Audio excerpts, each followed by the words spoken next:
Hey, what's up, guys? We are back again to see if we can find the best deck for Timeless Towers in Clash Royale. It's a new season, lots of new things going on, as with life. You guys know the deal. Always progressing forward, always finding new things. I have a ton of fun experiences to share with you guys.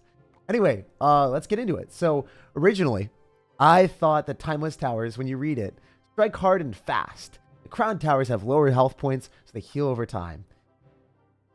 But the Crown Towers, the Princess Towers, they don't heal. So I thought you would want to build up like one big push, maybe defend the entire time, and then steamroll the opponent. But that's not how it works at all. You only have the King Tower getting healed, and the Princess Towers don't get healed. So maybe they're going to fix this. Maybe it's a bug. I'm not sure. Anyway, that's not how it was described, and I got baited. So because of that, you can run a deck that's like relatively safe, like this, for instance, this Hog Rider Mortar deck. Or it probably works really well. You're able to defend with Mighty Miners, Musketeers, Goblins, all that stuff. You can't run evolutions in this anyway. And then, you know, you take a tower, maybe you take 2 towers, and then you win. Because then your opponent won't be able to break through you, and they just won't be able to do like 1,200 damage because you've got Mighty Miner, you've got Mortar, and you also have the ability to go Hog Rider other side, which can take an entire tower by itself now. So it's nice to be able to win like 2-1 victories with this deck, I believe. So that's going to be one deck that we're going to be testing out. We're going to test out a ton of different decks today, and we'll see which one performs the best. Well, you know, we just talk to you guys and get feedback and see what everyone's been up to, because that's also one of the more important things for me, more so than anything else, is just see what the community is up to, what you guys have been doing, what you guys have been thinking. And yeah, I don't know. Games are fun and all, but going with the community, that hits different. All right, we can go in for like maybe a Mighty Miner here, or is that just going to kill everything? Oh, we didn't need to do anything at all. But yeah, again, one of the biggest issues in this game mode is if you got like a big beatdown deck a lot of times, you can lose your entire tower to just a 4 elixir Hog Rider. Like that tower on the right, it's gone. He doesn't have elixir. But usually he might be able to defend with like a mini P.E.K.K.A. a little bit later or something, but it's already done enough destructive damage. And now, I think that they intended this to be a big beatdown deck challenge where everyone's running like golems. But in reality, like, fast cycle decks can take 2 towers, and then, yeah, sure, maybe your opponent's able to take 1, but your defenses are so good that you can hang on to that tower. Like, I'll be able to hang on to 1,200 health because, I mean, you're going to struggle to break through my Mighty Miners. You're going to struggle to break through my Musketeers. So that's kind of the thought process here. That is the strategy so far. Hey, Jake. Yo, what's up, man? What's going on? It's nice to see so many awesome people here. Can't you just use Spell Cycle? Spells just don't do as much damage as they used to ever since Rocket got a nerf. I would personally prefer to run something that you can spread your opponents thin and then get value afterwards. That's at least my preferred strategy. I mean, there's different things that you can do for sure. I'm not going to sugarcoat it or lie. But, you know, that's the way that I like to play. And as you guys saw, we were reading chat. We were popping off on defense. Life is good. I just got out of shower here. I love it. Yo, dude, I actually played tennis and pickleball for 6 hours yesterday. You know, when you're not feeling good or when you're not doing great, I think some of the best things you guys can do, at least for me, is eating well, because like my energy is super high. And then also I ended up like just making sure that you go to bed early, which I failed at a little bit. And then also on top of that, the last thing I did, I exercise, doing a lot of different things where you just put yourself out there and have fun. Whenever you like, I don't know, whenever you get disappointed with something, whenever things are not going as well, or you just have like one bad day, just try to reset. At least that's one thing that I've always tried to do. And I don't know. It's fun. It's fun to be able to see that work out so well. Also, look at this defense working out well. Sheesh, he hasn't even been able to take the tower. He went through and there was nothing he could do. Earthquake plus Log finishes off a Magic Archer, if you guys didn't know. And now we could, you know, you said Spell Cycle, right? That's kind of what we're going to go for right now. If he goes in for a P.E.K.K.A, we should be able to get 1 hit, and we walk with a 2-0 victory. I mean, maybe he's going to be able to take a tower, but I doubt it. Yo, let's get 3 Musketeers on the field. 3 Musketeers for 1 sec.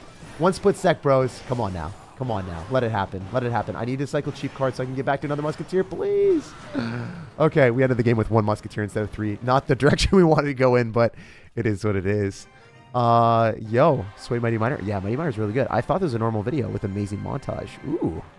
Yeah, man. Hey, it happens. Not sure you acknowledge this, but the challenge team is bugged where only the King Tower heals himself in the effective deck. Would be Princess Towers like they should. Yeah, dude, that's exactly what I was thinking. I thought that I would defend with my Golem deck. So I showed the Golem deck originally, right? I think I showed it at the very start of the stream. But yeah, this is the Golem deck. This one right here. Once, if the challenge isn't bugged, I would probably run something like this, where you can defend minimalistically with tornadoes and barb barrels, and then you can eat damage on your tower while getting Elixir Collector and then steamrolling your opponent in 1 push. But the issue right now with the challenge is there's no healing on the princess towers. So if you take a little bit of damage, that damage will be lasting. That damage will be a lasting impact. So that's the problem, where you have chip decks dominating because they can get more damage and then they can defend. And then, you know, it's like you never golem when your tower's at 1,000 health, because unless you're trying to sack the tower, you're not going to be able to defend it, right? Because the Hog Rider or Minor Wall Breakers can just take an entire tower for such a cheap elixir count. Why would you invest 8 elixir with a golem to take something out when you could spend 2 or 4 and get the same outcome, right?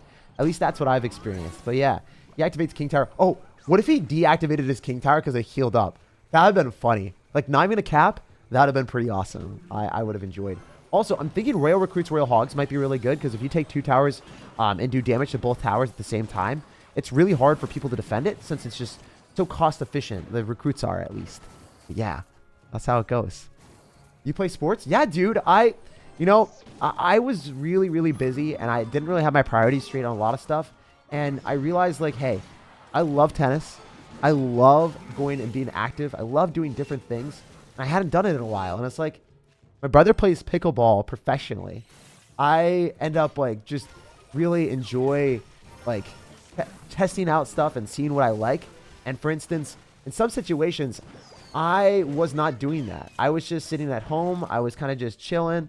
I was not really being myself. So that was something that I needed to fix. And I was like, you know what? I'm going to do that. I'm going to go and message a whole bunch of friends that, you know, maybe they were a little bit out of the way. Maybe it was like a 20-minute drive, but it's worth it to play tennis. You know, like, why wouldn't I do that? And I felt so much better. You know, I got home, even though I'd played 6 hours and I hadn't gotten much sleep the day before because I was eating well in that. I feel like I had like this life hack, you know.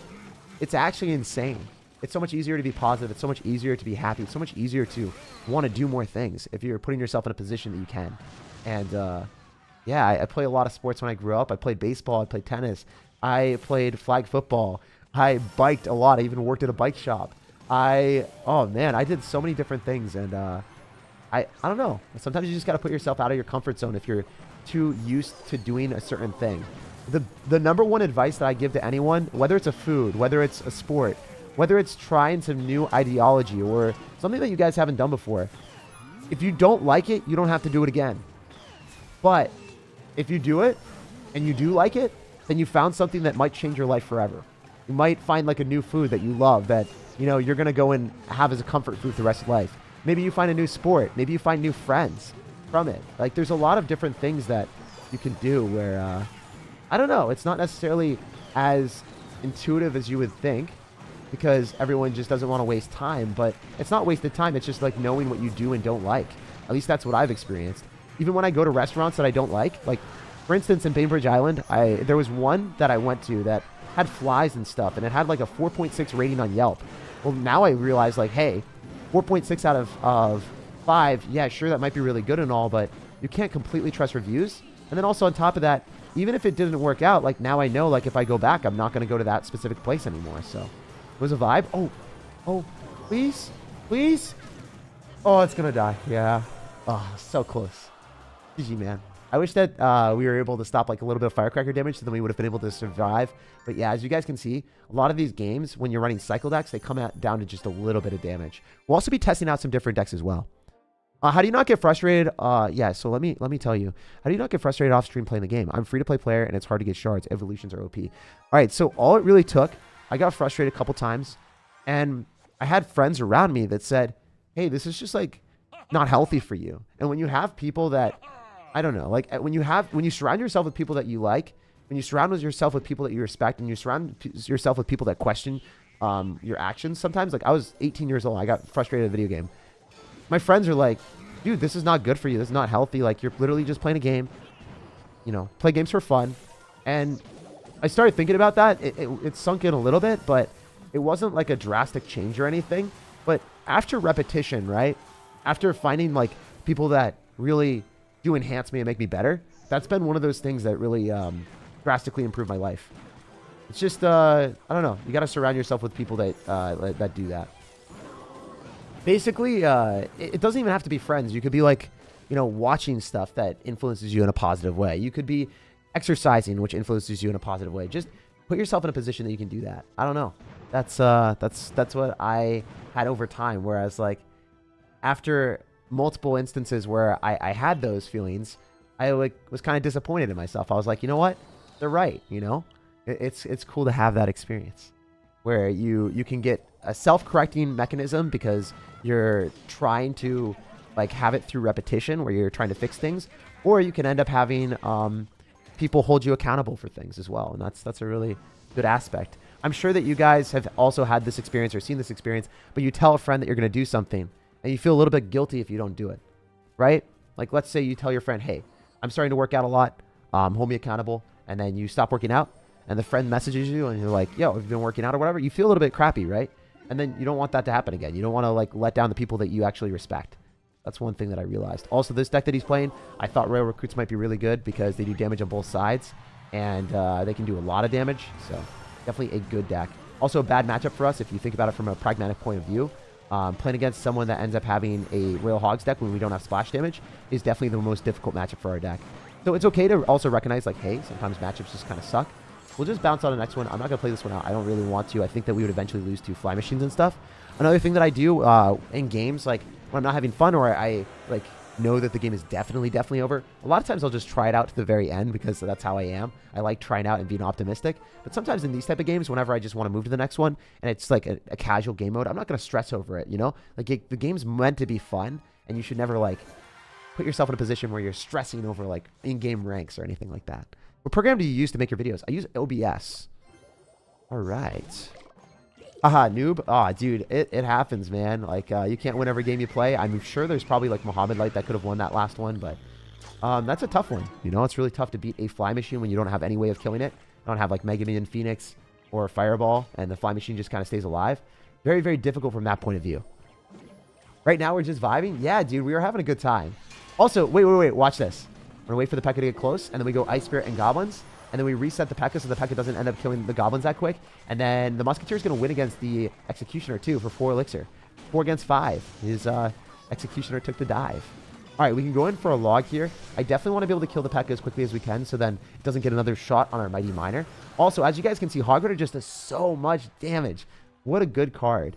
Really, it's freaking phenomenal. Also, since the tower healths are relatively low, I like doing dual lane pressure because I might just take the left-hand tower anyway. So why not just take, you know, both towers or do damage on both sides? Like, it's a good feeling to put yourself in that shoes where you're like, wait, I can just do more. It's always nice. I like how you always overcome your losses. Well, yeah, dude, I think that in real life, it's a lot more difficult, right? Whether you lose a family member or you end up just like having something that you won't get back, like those type of stuff, that's harder to move on from, or you know, like anything like that is definitely more difficult. Also, I have like a fun or funny story for you guys. You guys remember my last stream, right? My last stream where I did the challenge, and we just ended up running it. We just like decided, hey, we're gonna try whatever, no matter what happens. Like let's just run it and see what goes down. And I ended up having such a good day there. I was really excited. And then my computer just completely plopped. So I lost all of the files that I had recorded that day or whatever on my second channel, or for my second channel. And then I lost a whole bunch of like shorts. I lost like a lot. But during that moment, I got to remember something about me, right? Like, you change as a person as time goes on. One of the biggest changes that I've had more recently was like, I don't know, I started to challenge myself with things that made me more uncomfortable. Like, for instance, I'm pretty bad with computers, or I've been pretty bad with computers, but I actively put myself in a position where I needed to or wanted to like learn more. If I was bad at something, instead of just giving up and like saying, hey, I can't do this, I was deciding, hey, like, let's see what I can do to make this happen. So when my computer was dying and it like was on a blue screen of death and it never was working, I decided, hey, I'm going to Google everything that I possibly can to make that happen. And I tried for like 3 or 4 hours.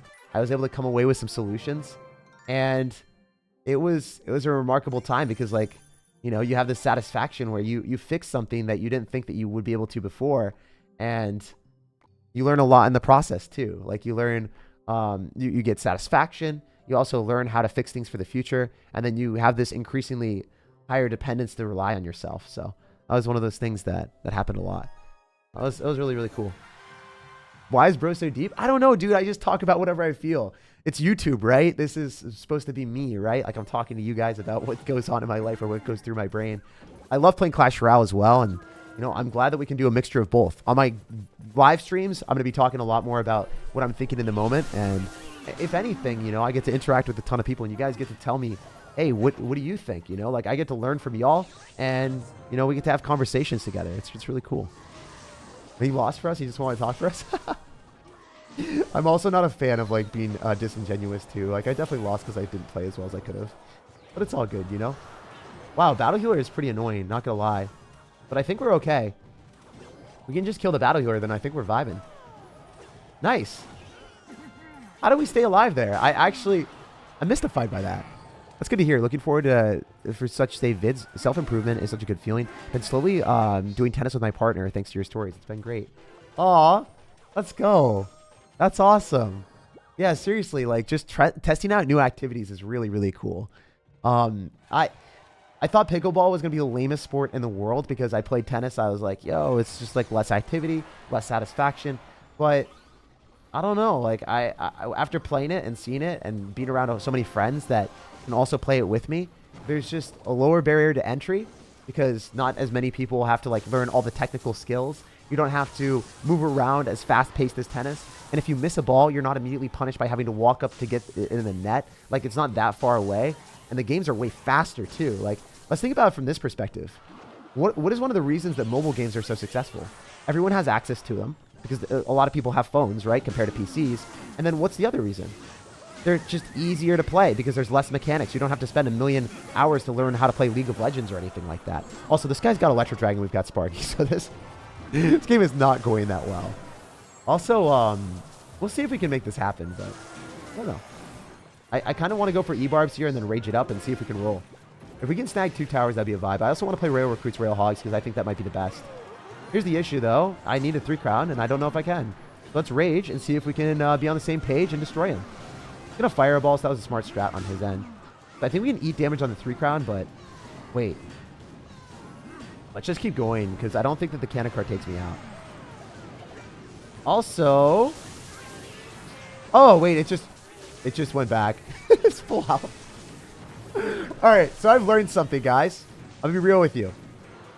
You cannot go for the 3 crown if you don't take it in one push because you're just gonna waste too much elixir.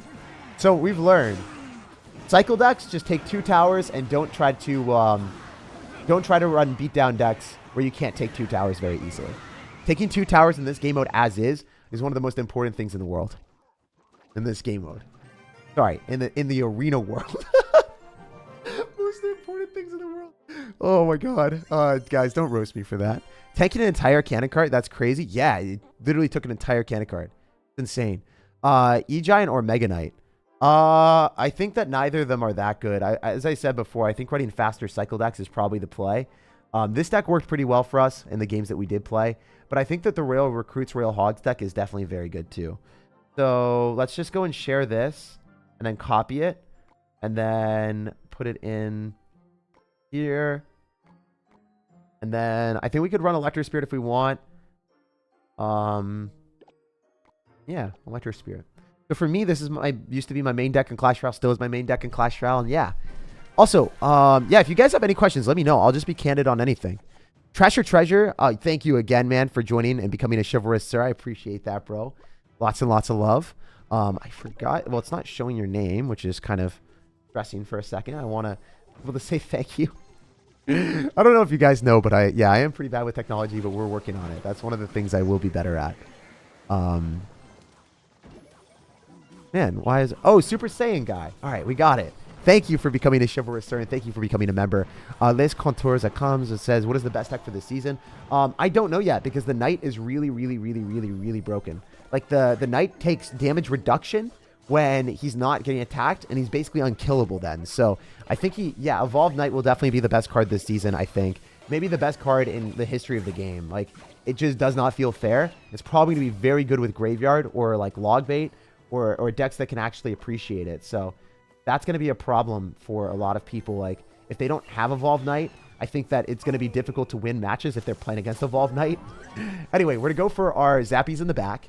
And the reason why we're dropping our Zappies in the back is because if our opponent spams, we're going to be able to apply defense on both sides. And also, we split up our Zappies so that he can't Fireball on the weaker tower and feel good about himself. Sure, you can Fireball on one Zappy, but is that really going to give you a trade that you're looking for? Likely not. Also, the Goblin Cage Brawler on the left will take out the entire tower if he just leaves it alone.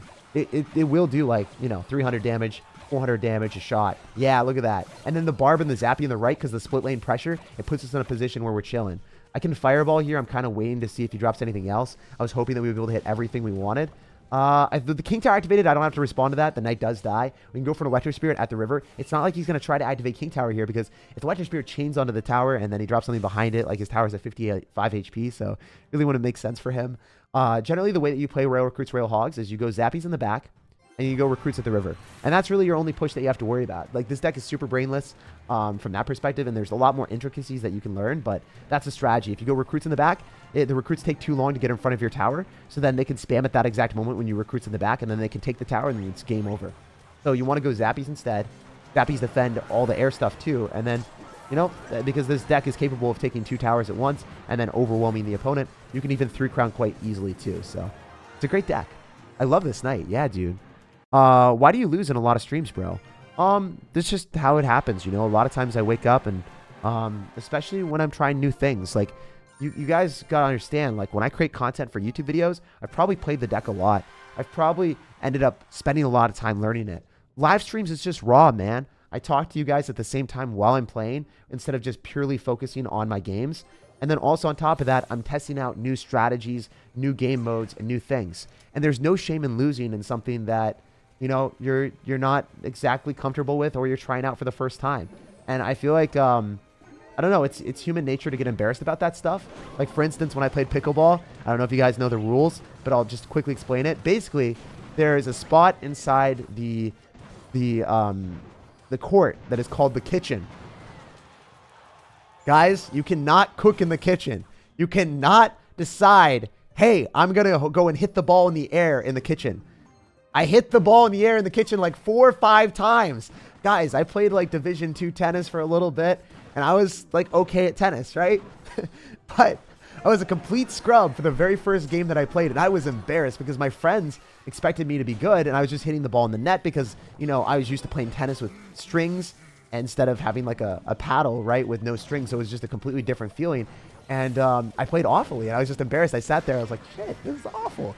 But as I started to play more, as I started to get used to it a little bit more, it started to work out, and I started loving it. So just keep in mind, like, if you lose or if you have a bad interaction with something at the start, don't get deterred. You know, a lot of times it does get better, and you just have to, like, test it out, give it a thorough shot, and also don't be disappointed or sad when, you know, other people are, like, watching you experience something new for the first time, because anyone that is actually worth it, anyone that is actually, like, someone that you would care about, or you should care about their opinion, is someone that wouldn't give you, like, real crap for being terrible at something, or, like, judge you super hard for trying something new for the first time. It's like, if you go to the gym, for instance, and there's a lot of bodybuilders or people that are, like, really, really fit, I can guarantee you each one of those people, none of them would give you crap if you're just skinny and you're trying to work out or you're struggling on a machine, because they've all been there. Everyone started off somewhere, you know? You don't instantly get born into the world like a Giga Chad with, like, 25 different muscle groups where each one of them is developed the size of your head, you know? That's not how it works, bro. So everyone knows, like, that's how it is. And even if they are naturally gifted at something, people will know deep down that, you know, they're probably not naturally gifted at everything. So maybe they're worse at another specific subject, or maybe they're worse at another specific thing, right? Just, you know, keep that in mind if you guys are ever wondering. Like, don't stress too much about stuff. And generally, like, if you lose, like, in a video game like this, does it really matter? Honestly, I would hope that you guys would understand, like, there's a lot of things that go into that. And if there are people that don't like me or say, hey, you suck or whatever, it doesn't really affect me. Anyway, that was a long ramble, but that's something I want to talk about. How about slow mode as 12 or 20 seconds? I don't know what the slow mode is. What's your bench max? Dude, I don't know. I haven't benched in a while. I've been doing a lot of pull-ups, and I've been trying to do a lot of exercise like tennis, so I can physically get into what I want to do. You know, like a good way of motivating yourself is having a gym partner or tennis or doing an activity with another person because they can hold you accountable if you're like weaker mind and you just aren't able to do it. Yeah, it's nice. So for me, I've been doing tennis because I really wanted to. It's something that I grew up doing. I was good at it. And it was easier for me because mentally, like when you are good at stuff, it is easier to start off doing it. Or if it's nostalgic for you, then it's easier to do. So for activity-wise, that was one of my main things that I've been doing a lot more. Yeah. Anyway, I'm going to be doing more workouts and stuff. I just want to end up figuring out my real strategy of doing it. Because I don't want to just jump into workouts and then have it not be sustainable. I think that's also another thing is like, I don't know. I like to think through my actions a little bit more. And I know like before when I started working out and then I wasn't able to keep up the schedule, it was like a little bit more upsetting for me because I started something super ambitious and I had these unreasonable expectations that I would do it every day. And then I realized like I can't do it every day because I get sore at the start. And then I get disappointed and then it becomes a cycle of like, oh, I'm disappointed about something so I can't do it because like it's, I don't know. It's like you just have a bad memory. You have a bad memory of it, right? Like you want to... You want to work out, but you know that deep down it's going to be a bit more of a struggle because you failed at it before. So I want to make sure that next time I attempt it or next time I really set a schedule, it's not ambitious. It's something I can stick with. It's something that I feel good and satisfied about. Anyway, that is what's up. SirTag gym vlogs? Probably not gym vlogs, but you know, there's probably going to be a lot of vlogs coming out eventually, right? I want to I want to find friends that I can vlog with and people that I can go different places with and travel and take a lot of pictures. That was one thing that I love doing. I actually hated it at the start, and then I got around people that love taking photos for memories and just improving taking photos.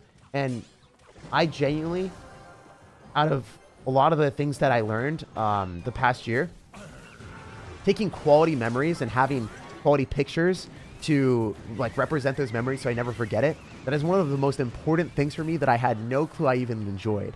So that's another thing is like being around people that challenge you or put you in positions where you learn new things from them. That's really, really cool. So I'm trying to meet as many like new friends and people as possible just to, you know, experience what that's like and see like new things. And that's I don't know. I ended up going to pickleball yesterday and I ended up getting like, I don't know, like 5 or 6 new friends that I had no clue even existed before. So it was awesome. Bit of a weird question. Do you think that Romelli will use the Evolved Knight in his main deck? Yeah, definitely. There's no doubt about it. And the Romelli's deck is like, unless he's actually just trying to flex for YouTube, if he's trying to get more wins, he's going to use the Evolved Knight because it's broken. Really, really broken. Is the Evo Knight better than the Firecracker in the deck in mid ladder? I don't want to lie to you. I think so because the Evo Knight is going to be like tanking for Mega Knights. It's going to be easier. You're not going to have as optimal placements. You can kind of just use the Evo Knight on defense and then have like your towers focus things down. So I agree. I think that's probably going to be better. Have you ever tried to hit a PR? Just curious. Personal record or personal best? For like gym, right? I did. It was really satisfying. But one thing that you also have to keep in mind is like when you're doing things, you always want to make sure that you don't get dissatisfied when you reach a little bit of a plateau. Because like for learning, specifically like coding, for instance, or anything difficult, you're going to reach plateaus along the way. Like you might have a lot of progress at the start. You might gain a lot of muscle at the start. And then you're going to start to taper off a little bit. And it's difficult because, I don't know, you want everything to like be instant. You want to have that instant gratification. But that's not healthy, you know? One of the main things that I actually really pride myself on is like I was able to eat really healthy foods. And when I was like super sick like 4 or 5 years ago, when I actually started doing YouTube, I was really sick for a bit. I ate super well and I was able to get out of stuff even though like it wasn't what I wanted to do. I was able to get myself in a position where I was able to do that. So I think that that's one of those things is you want to be able to put yourself in situations where you do that. I don't know. That's one of those things that I've been working on in most aspects of my life, but sometimes you forget, you know, you have to build a habit of it. How do you manage your personal life? and be able to get a video every day, because I ended up building up a strict, or not stricter schedule, but I ended up having like extremely efficient processes to be able to do what I need to do. I have people that I can depend on for editors that, hey, I'm really busy. Things are going on in my life. You guys need to be super crystal clear with the videos, and you can't make any mistakes. And I'll give you guys extra bonuses for that. Like, you have to figure out ways, if you're really struggling, or if you're having bad moments, to figure it out. And also, you want to find a reason that resonates with you, right? Like for YouTube, you want to have reasons for why you're doing things, right? The reason why I do YouTube, and the reason why I always want to do this, is because, like, it's not just the game being fun for me. It's just not the money either. It's like being able to see so many awesome people every single day. Literally, the reason why this is so impactful for me and why I wake up wanting to do it every day is because of the people that are here right now, and people that are going to be watching this on the VOD, and the community that we have, just like always giving us like either different ways of thinking about things, or, you know, sometimes there's comments where people are like, hey, I was in surgery, or like I ended up breaking a bone or something, and your video just made my day better when it was really crappy. The fact that I feel like I can make a positive impact on so many different people makes me want to do this for the rest of my life in some capacity. And yeah, that's truly the way that I feel. So even if there's times that are tough, even if like the worst things happen, right? Like family members passing away, or just like, I don't know. I don't even know what's comparable to that, but you have things that happen in life, and if you have reasons to continue to do what you want to do, or you want to do something intrinsically, you'll just keep doing it because it makes you feel better. So YouTube really does make me feel better. And it also, I don't know, it's one of the best things for me. So I just want to say thank you guys. Is Evo Knight overrated, underrated, or well rated? It's probably underrated, and it's probably going to be one of the best cards in the game. You genuinely feel like such an amazing guy. Glad I found your channel. Oh, thank you, man. Have you advice? Yeah. You got to find things that you really resonate with, and then continue to do them. And don't stop doing them either, guys. I think that's one thing that I realized. Is like, there are things that I loved, and I stopped doing them, or maybe I had people that didn't like specific things in my life. Like, and it was just, I don't know. It was difficult. Like, I originally, like 4 or 5 years ago, no, not 4 or 5 years ago, 3 years ago, people told me that YouTube was not going to be worth it for me. They said that it was going to be a meaningless existence. It was going to be like pretty meaningless, and like you wouldn't get anything from it. You're just playing video games. I kind of like almost agreed with it for a bit, but as I started to really find like the reason why I liked it, no one could really take that away from me anymore. And I don't know. That's one thing. Like, find things that resonate with you and stick to them. You know, do what you love in life. What's different in this game mode? Essentially, the King Tower is always healed up, so you can't really 3-crown opponents unless you 3-crown in one push. And the Princess Towers have lower health. So essentially what I try to do is I just try to take 2 Princess Towers, not even worry about the King Tower. And I like Royal Recruits, Royal Hogs, because you're able to defend both towers at the same time, and your cards are incredibly efficient. So when I go in for Royal Recruits, Royal Hogs, I'm able to take both towers or do a lot of damage. Like, I can probably do 1,000 damage to both sides at the same time with just a Royal Recruits, Royal Hogs, or Recruits and Zappies. Also, go Recruits and Zappies more than Royal Hogs. Royal Hogs are more of like a finishing blow. Recruits can kill units and do damage to towers at the same time, while also Zappies can do damage to towers and also take towers at the same time. So, like, you want to have cards that are versatile in 2 ways. You can be a little bit better on defense with them, and they're also applicable for offense. Royal Hogs can only do offense, and that's one of the reasons I don't love them in this game mode.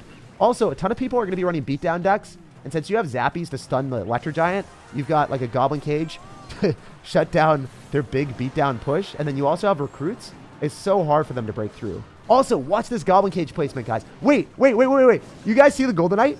The Golden Knight isn't even near my stuff. What the heck? Bro. Oh, that's seriously insane. That is literally remarkable that he didn't even touch my tower. He didn't even scratch the surface. But yeah, I do think that this is probably one of the better decks for the challenge. Oh, watch this. So if you drop your Zappies here, they're going to go in alignment. They're going to go single file. I think. And notice how they're not hitting the... What is it? They weren't hitting the Electro Giant all at once. If they're not hitting the Electro Giant all at once, then the stuns are separated. So you get a stun, another stun, and then another stun. But if they all shoot at once, the stuns overlap and you're wasting time. You want your zappies to be oriented in a line so they all don't fire at once. So that's another cool tip because I play zappies and rail recruits as my main deck in Clash Royale. I can give you guys that tidbit of information. But yeah, it is what it is. I would love to play versus you or comment on my videos. You're awesome, bro. Axhole Gaming, I love you, man. I love you so much. And then also, he says, you should be proud of yourself. I am. Oh, thank you for the $7 and just the good vibes. Sorry, I haven't been donating much. Do you hate me? No, dude. Oh my God. All right. I'm going to be real with you guys again. I never want to rely on donations from you guys or anything like that. I mean, the only way I could ever see myself doing that is like setting up a Patreon if like my channel ends up going lower subscribers or lower views or whatever, and I wasn't able to sustain the quality of my content. I would be like, hey, maybe we could like I would say all the money from this goes into the videos, and then like that would be like the only way I would ever do it. I don't need to rely on it because I want to rely on AT&T, Samsung, and companies instead of like, you know, asking you guys for money. If you guys want to give money, all the money does go back into the channel. But at the same time, like, I really, like, one of the things that I did for YouTube is that I refused to do YouTube full time until I could actually financially justify doing it. And I never want to put myself in a position where I'm asking people that, you know, I care about to give me money because, you know, times are tough. You never know what's going to happen in life. And I don't want anyone to ever make decisions or stuff like that they would regret, you know. That's one thing that I would never want to do. So that's how I feel, man. And I will never have a donation goal. I will never end up having that type of stuff unless it's like absolutely 100% necessary for me to create content. And even then, I would probably get a second job before doing that. Like I'd probably get a second job and then try to support my content by making better videos and using money that I made from the second job to fill my editing costs or whatever. So, yeah, that's the way I am, man. And I promise you that, no, you just watching the stream, you just being here, that's all I really care about. From India, and you're a subscriber for 3 years. Dude, thank you for being here for so long. That makes me want to give you more. No. Don't. Like, straight up realistic, bro. Don't. Unless you can actually, like, really afford it and you really want to, and it's like, you know, it's disposable income that you're going to spend elsewhere. Like, feel free to, man. But that's just how it is. Let's go. What are the best war decks? The best war decks are the ones that you have upgraded. It's pretty pay to win, man. I'm sorry. But yeah, that's how the games are right now. Oh, wait. This is actually kind of bad because I can't lose a tower, and I probably will. Oof. This is actually really, really tough. All right, let's make sure that the battle healer doesn't heal everything up. We can go for recruits later. I think we got to go recruits and like pull back the battle healer and also the Phoenix, so then we can separate his stuff so elixir golem blobs don't get healed up. I think we're in an okay spot. We're not going to get 3 crown by this, and he's spending a bunch of elixir. Oh, that's not good. Okay, let's see what we can do. Also, admittedly, elixir golem is pretty tough for this deck, so I guess that is one downside. Maybe we could run, why don't we just run the deck that kills elixir golem? Why don't we run minor wall breakers with magic archer and NATO and spear goblins? That deck is really, really good. It's got great defense, and it can take 2 towers too. And minor wall breakers do a lot of damage. Wait, why don't I just try that too? That might be the best deck for this challenge, guys. Let's freaking go. It's also the way that I try to look at things as well in video games is if you lose, a lot of times there's things that you can look at and improve at. So for me, like whenever I take L's like that, I just like, okay, maybe the deck is really good. Maybe it just has one bad matchup or something, and I'm okay with that. But in reality, I do think that if a lot of people are running Elixir Golem because it's just a deck that people enjoy playing, we might want to build a deck to beat that. So, hypothetically, guys, speaking out loud, we could do this. We have a miner in there? Nope. My bad. Wait, is there no miner? Where's the miner, bro?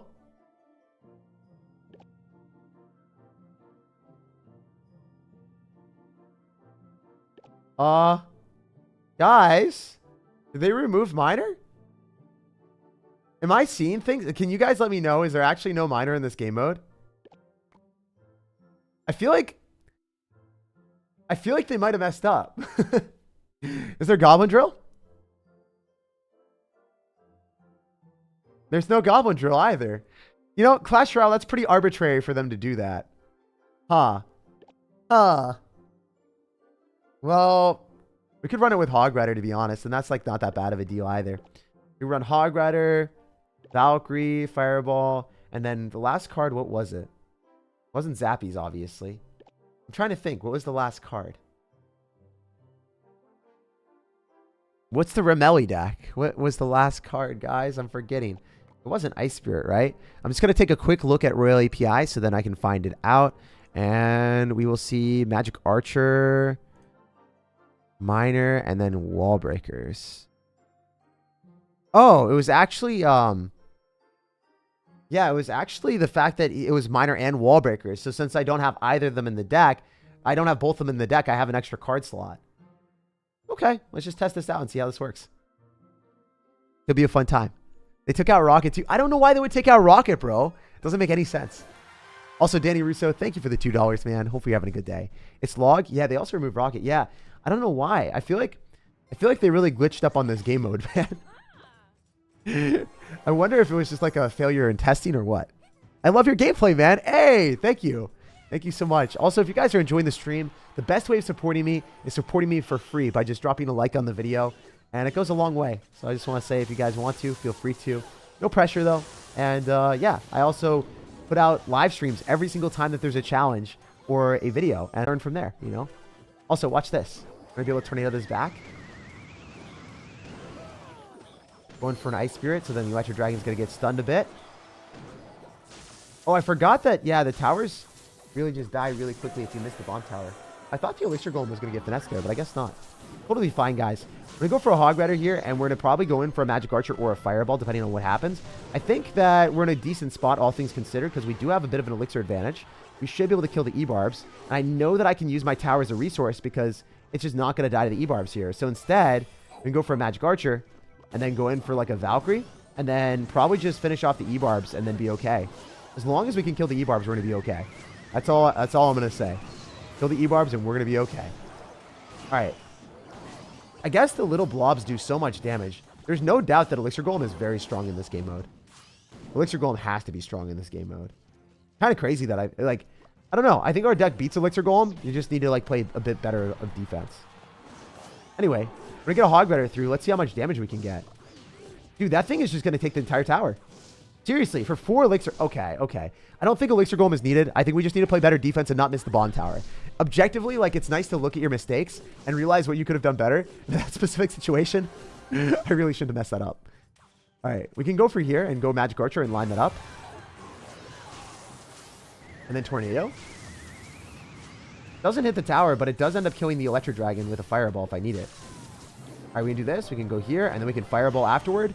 Not looking that great, guys, but as long as we don't get 3 crowned here, we should be able to take both towers, I think.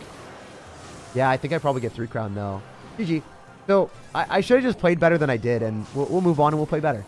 Audio is annoying. Oh, I'm so sorry. Oh, no. My bad. Is the audio better now? I just turned it off. I turned it off, and I should fix it. Audio going in and out?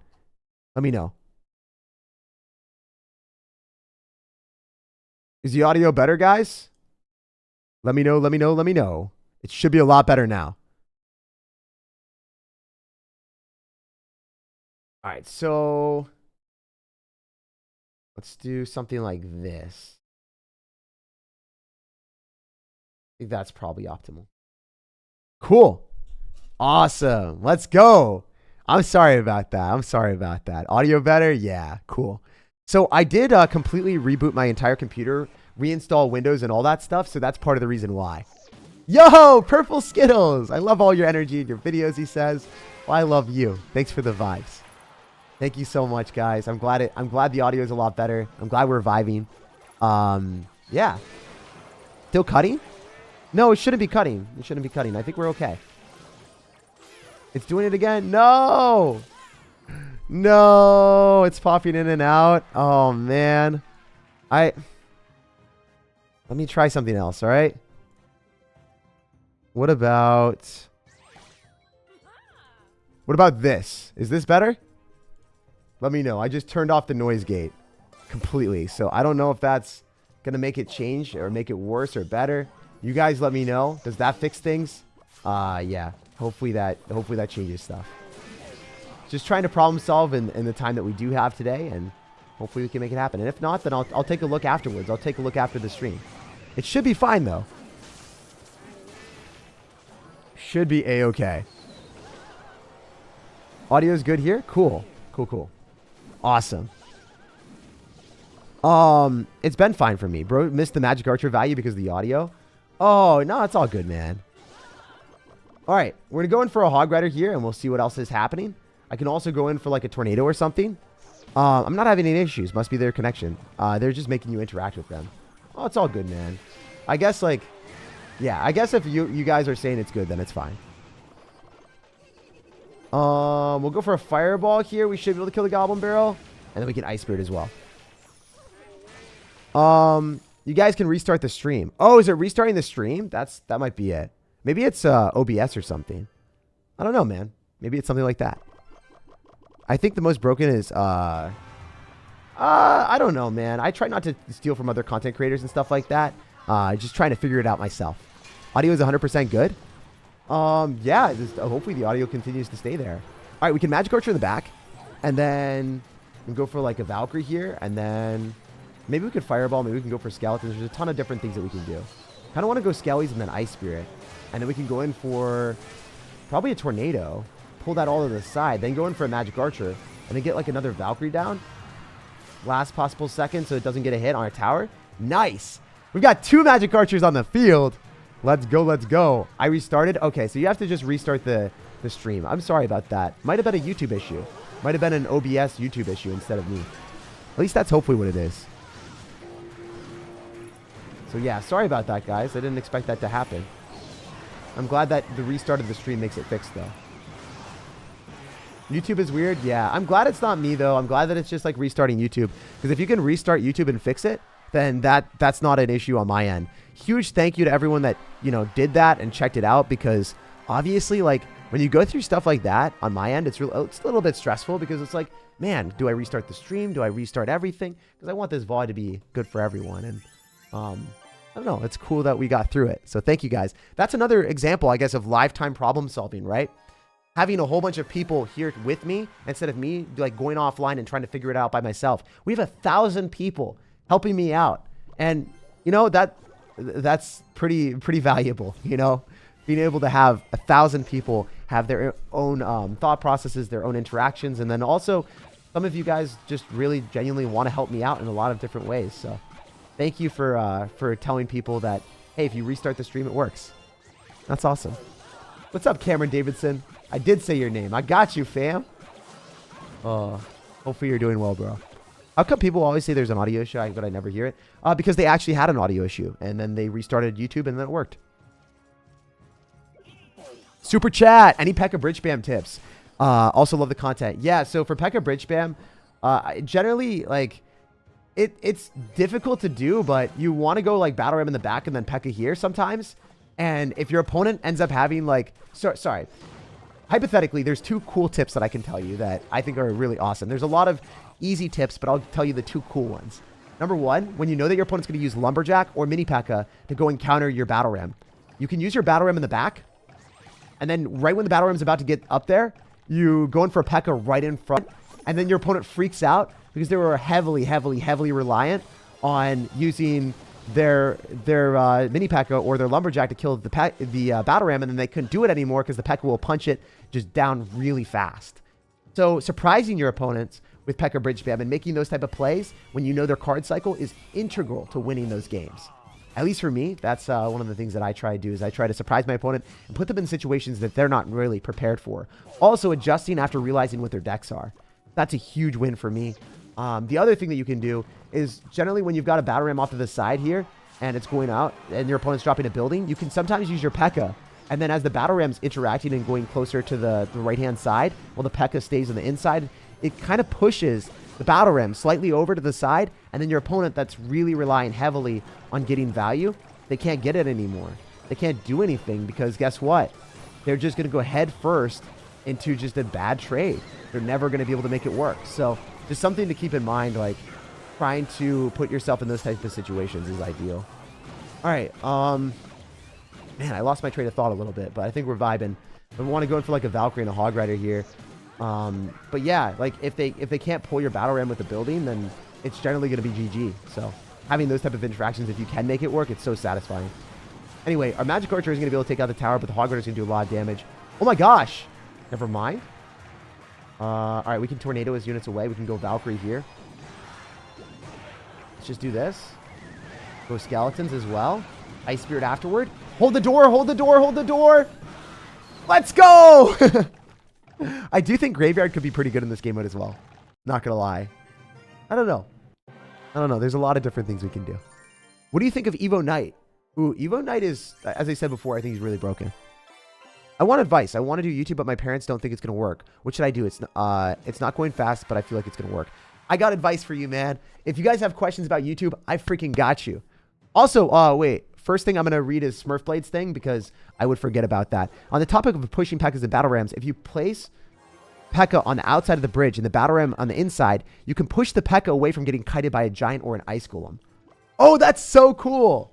That's so cool. So you place your battle ram on the outside or outside of the bridge, and you can push the P.E.K.K.A. away from getting kited by an ice golem or a giant or something like that. So you can even push your P.E.K.K.A. I didn't even think that was a thing, man. Wow, that's awesome. All right, so the main thing here, I'll talk about the YouTube thing in a sec, but the main thing here is make sure that the battle healer doesn't get to heal up on anything. So ensuring that the battle healer is super far away is the way that we're going to win this one. Like the battle healer needs to be far. Ooh, Phoenix. Oh no. Yeah, you want the battle healer to be really far away from any units that it's able to attack, because every time it attacks, it heals up. So that's the issue. So I'm making sure that the battle healer is like not targeting units, so that when I fireball and tornado and use my bomb tower splash damage, we're unbelievably fine. Also, since everyone's running battle healer like Elixir Golem, I do think our deck is in a unique position to thrive. If he tornadoes like that, we can go in for a Hog Rider and pull it back, and both battle healers will get pulled back. And then heading back to the idea, ooh, not good. Actually, really not good. We got to go Ice Spirit here and Skeletons, and I think we might actually lose our tower. I don't know. I think we do lose our tower. There's no doubt about it now. So how am I going to defend? Wait, I didn't lose my tower. Wait. Yo, guys. Wait. This deck's defenses might allow us to win, even at 100 HP on the right. That's insane. Okay, we can maybe hold the door here. But going back to the YouTube conversation with your parents, I think it's not healthy to want to do YouTube full-time as your main job and just put all of your eggs in one basket, because it's a very unreliable job. Ad rates fluctuate. Things go up and down. You're going to be stressed because views aren't always going to stay the same. So you really have to get to a position where you are able to like live off of the YouTube income and be dependable on that. And before you can really convince your parents or anyone else that that's like the main thing that you're able to do in life. So I don't want you to make unbelievable sacrifices to put yourself in a situation that's worse. I would say this for almost anything in the world. You can't put yourself in a situation where you're making sacrifices that are unbelievably bad for you, even if you're trying to fulfill a dream at all costs. If you're trying to fulfill a dream, I would highly recommend you do that dream on the side until it's successful enough to be able to be supported as a long-term goal. So, or long-term idea. A lot of people that I met at King's Cup were like, I want to be a pro Clash Royale player. I'm going to dedicate 2 years of my life doing it. I currently like work at like Costco or a different area. I'm like, okay, like, you know, you can do a lot of different things right now. You can keep working at Costco. You can end up going and taking community college courses. There's a lot of different things that work out. And you could even like go to a trade school and like learn different trades. You could learn coding on the side from trying to like take classes online from Harvard. There's a lot of different things that work out, right? But if you fully focus on one thing and it doesn't work out, you might be devastated and you might waste a lot of time. So for something that's a little bit more risky like YouTube, I would always recommend do it on the side like I did. I was taking college courses at Bentley the entire time, and I was grinding and I was waking up at 6 a.m. and I was editing my own videos at 6 a.m. and then I had a class at 9, and then I ended up making sacrifices with personal relationships and stuff like that. But I made sure that I was really prioritizing the things that I wanted in life, and that for me was YouTube. and that was also school and making sure that my life was safe and healthy, and I was in a good spot to succeed. So that's just something to keep in mind. Also, I'm sorry, guys. We did mess that one up pretty bad. It's all good, though. We did get a Valkyrie down. I don't think the Firecracker is going to hurt my feelings too hard. The thing is, in this type of game mode, there really isn't very much opportunity to make mistakes because your towers are so low and they don't heal up. So you would expect the towers to heal, but they don't. So just something to keep in mind when you're playing this type of game mode. Don't get frustrated or anything. If you make mistakes, it will happen. Do you have pants when you record? I usually wear like shorts just because they're more comfy. But yeah, I always have pants on. I don't know, man. I feel really uncomfy. I feel super uncomfy. Right now, I'm wearing like some Nike shorts and just like a casual outfit. But usually, I'll sometimes even wear jeans or something just to feel good about myself. I want to feel good, look good, and be proud of the way that, I don't know, the way that I treat myself, I guess. It's more so feeling more serious when you have that type of stuff, for me at least. Whenever I am like dressing up a little bit more, whenever I feel like I look a bit better with like a collared shirt or a nice button down or a linen, like it's nice to have that type of feeling where you're proud of the way that you look. And I don't know, I think it just ends up putting yourself in a situation where you have higher confidence, and then also you end up putting yourself in a spot where you're just accentuating or benefiting your life. It's small, but at least for me, I've noticed the difference, so that's why I stuck with it. I tried a lot of different things in life, right? I don't know if you guys remember, I wore hoodies or just whatever casual, fun stuff to wear in my earlier YouTube videos. And then I was like, wait, I kind of like dressing up a little bit more. I kind of like having like a collared shirt. I kind of like feeling that I look a little bit better. I don't know. It did a lot for my confidence and stuff. I didn't have great confidence 2 to 3 years ago. I was actually like really, I don't know. I don't know how to explain it, but every single time that I had a little bit more insecurities or just like a little bit more sadness, it was definitely something that I realized. And right now, like sometimes when I have those type of moments, like obviously I'm not always confident all the time, I can realize it and I'm okay with it a little bit more. But before, it was definitely something that I needed to work on to the point that it was detrimental to my healthy lifestyle. You know, it definitely was bringing me down more than it should have. That was one thing that helped me. It was a small thing, but it did help a lot. All right, let's go for a fireball here and go skeletons as well. And then I think we can go and kill all of his stuff. Even if he goes in for an earthquake, I mean, he should be fine. I can go in for... So one of the reasons that I like this deck so much is you can go for a Valkyrie Hog Rider and then go for a Magic Archer and then Fireball. And there's just like a lot of ways of doing a ton of damage. So I'm going to Tornado here just to guarantee that it's going to be... Okay, that should have been in alignment. My bad. We also have a lot of fast cycle cards too, so there is that benefit. We're going to get Ice Spirit here on top of his units, and then we're going to get a Valkyrie down. We should be A-okay on defense. That Valkyrie gets one more swing, and it does. Nice. All right, let's Hog Rider here because it only needs like one hit, and then we can Fireball or a Magic Archer. Let's just Tornado so we can get that Hog Rider hit, hopefully. It didn't happen. I should have been more prepared on that. Totally fine, though. All right, so we want the Firecracker to splash onto the Magic Archer, and then we want to get like a Valkyrie down here as well. Oh, that's going to hit my tower. I need an Ice Spirit. I don't know if we're able to kill it. Oh, let's go. Okay. All right, let's see what we can do here. Can we cook? Or are we going to get cooked? We're going to do this. Magic Archer, Skeleton. Oh, no. I'm really not playing this that well. All right.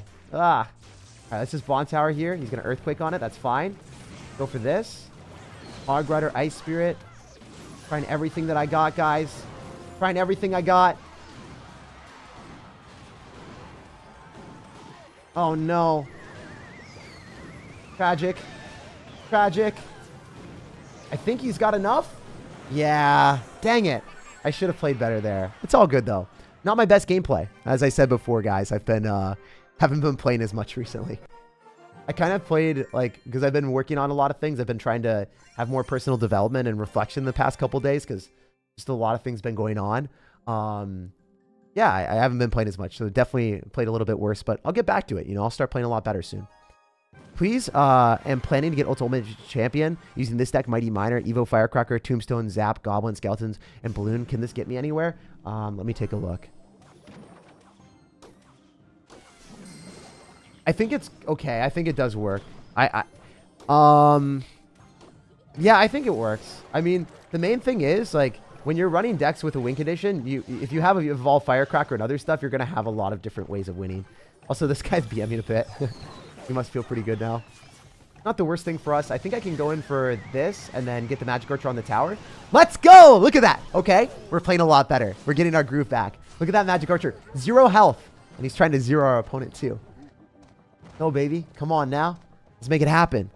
All right, we can go Ice Spirit here. We can go Skeletons as well on top of the Bowler. And we can go for a Valkyrie afterward. No, I can just go Hog Rider, actually. The Bowler missed. It didn't even hit anything. You guys saw that, right? How'd that happen? I'm telling you my deck works too. I'm sure, man. There's no doubt about it. Are you in university? I actually took time off. I took an LOA of my university because I wanted to focus more on YouTube, because the way I saw it, man, when I am in a position where I had like 500,000 to 300,000 subscribers. I had like 500,000 subscribers when I took an LOA. That's a point where, you know, I will never get this time back. Like this moment that I have right now, this moment that I can interact with so many people and play this game with you guys. I'll never get this chance again. I can always go back to school. I can always figure that out. But this moment right now is so special that I couldn't live with myself if I didn't do that. Because I'm in such a unique opportunity where, you know, I want to give it up my all. So that was the point where once it reached that point, I knew that it was worthwhile for me to really focus on it. Just something to keep in mind. Like, obviously not always worth it, but specifically in this moment for us, it was great. Also, this guy is really happy that we're like getting wrecked. But we can still win. We just need to play a bit better. My brother thinks gaming was childish, looked up to him, and so took that not well. And just like, well, yeah, you don't have to like it. Just don't care that much. Yeah, 100%. So, like, sometimes my family says things or has different beliefs than me. And even though I love them, it's like, you know, sometimes, and it will hurt. You like, right? If someone you love or some member of your family or anything doesn't like what you like, it's okay. It's not like you have to end up like appeasing them. At the end of the day, you just have to be content with yourself. And that's easier said than done, but you got to find things that really resonate with you, that make you happy, and then keep rolling with that. That's the main thing that I try to do in life. Is I'm not like, I'll use friends and family members and people I care about as ways of helping me improve and really challenging my beliefs. But at the same time, I'm never going to use them as the only thing that I ever consult. You got to consult yourself too. Just dropping in to say I hope you and everyone else is having a fantastic rest of your day, says Tribe Gaming. Aw. I think that's Kaner. Is that Kaner? DM stands for bad manners? Yeah. I didn't play very well. Anyway, we'll jump on to the next one. Also, there was a couple other super chats I missed, right? Use your E-Giant deck in the Super Witch Challenge with the change. Use Firecracker for Heal Spirit and ended up defeating much higher trophy players. Congratulations on the wins, man. That's a W. That's a huge win. For real, for real. Also, I'm going to pay a little bit more attention in this game because I do not want to lose like 3 games in a row. That's one thing that I've realized I was losing a lot more than normal. I think this deck that I'm playing is really, really good for this challenge. It's just you got to focus a little bit more because if you make mistakes, you can't really come back since the tower health is so low. So intrinsically, when you're not thinking very clearly or you're just trying to have fun, maybe running Elixir Golem would be easier. But I don't know. I do think this is like a great idea as well. All right, we're going to go in for a Tornado here, and then we can get Skeletons down on top of the Dark Goblin to kill it. It's good because the Dark Goblin's just going to die, and then we're in a good spot all around. I really like your content. It's helping me get through tough times. Aw. Through times, thank you. Aw, I'm happy, man. Check my super chat, please. Thank you for the amazing E-Golem and Evo Barbs deck that you did last month. It's way more fun and it's such a fun deck. I always use SirTag when I purchase everything in Clash Royale to support. Thank you, man, for supporting me. All the money goes back into the content, of course. And then also, more importantly, thank you for the vibes. I'm glad that the deck was actually beneficial for you. And yeah, that deck is definitely one of the better decks in the game. There's no doubt about it. Okay, that's going to lock it on my tower. I didn't drop it fast enough. That's okay. Skeleton Army, no, he's going to infer a tower. So we're in a pretty bad spot, all things considered. I want to be using Bomb Tower on defense. I want to be using Tornado. You have to kind of get your groove back, and you got to like not make as many misplays when you've made so many. At least for me, that's like the way that I'm going to be playing this. Hopefully we can get Skeletons down to body block his Skeletons. That's good. Sheesh. We can go for a Valkyrie as well. We can maybe go for a Valkyrie Hog Rider. Oh, not quite with the Inferno Tower. Yeah, the towers don't heal. Yeah, I think it should be a bug. That's like, from what I read, it should have been all the towers heal. But apparently it's just the King Tower. All right, we're going to go in for a Hog Rider here. We'll see what he does. Inferno Tower again. The Valkyrie will take his tower. That Valkyrie's 3 hits at least. Magical. magical. So like just slip ups like that are so costly. This I think this challenge is trying to teach me a lesson. Don't make mistakes. Fully focus on everything, Jake. All right, we'll see what we can do. Definitely want to snipe the Inferno Tower with the Magic Archer. I'll go Ice Spear here as well. We'll go Skeleton to try to make a prediction on whatever he's going to drop. And then we'll Valkyrie as well, just to kill it. Pretty cool, not going to lie. All right, we should be able to snag at least one tower here. This Hog Rider will take it. Right? Nice. Oh, he lost the Dark Goblin too. Is the Valkyrie... Woo! We're back, baby! Let's go! All right, guys, I'm not going to read chat until I finish this game because I did lose a couple. I'm going to focus here. All right, so his Inferno Towers... Wait, I just cycled 2 Fireballs. See, sometimes it just takes a little bit more creative thought process. Like, sometimes you just cycle, hey, I've got 2 Fireballs, I'm going to finish the game. Instead of using, like, multiple units. Like, why not just double Fireball, do 207, and walk away with the dub? That's nice. Yeah, I just thought a little bit more. That was our first win in a little bit. Found your channel for decks, stayed for revives. Oh, let's go, man. Let's go. Hell yeah. I think Magic Archer is the best card in this challenge, is Joel Atkins. I think it could be if you're good at the game. Obviously, I didn't play super well, so part of the reason why. So yeah, we lost 2. No, we lost. Yeah, we only lost 2 games in a row, but it felt like a lot more, to be honest. Felt like a lot more.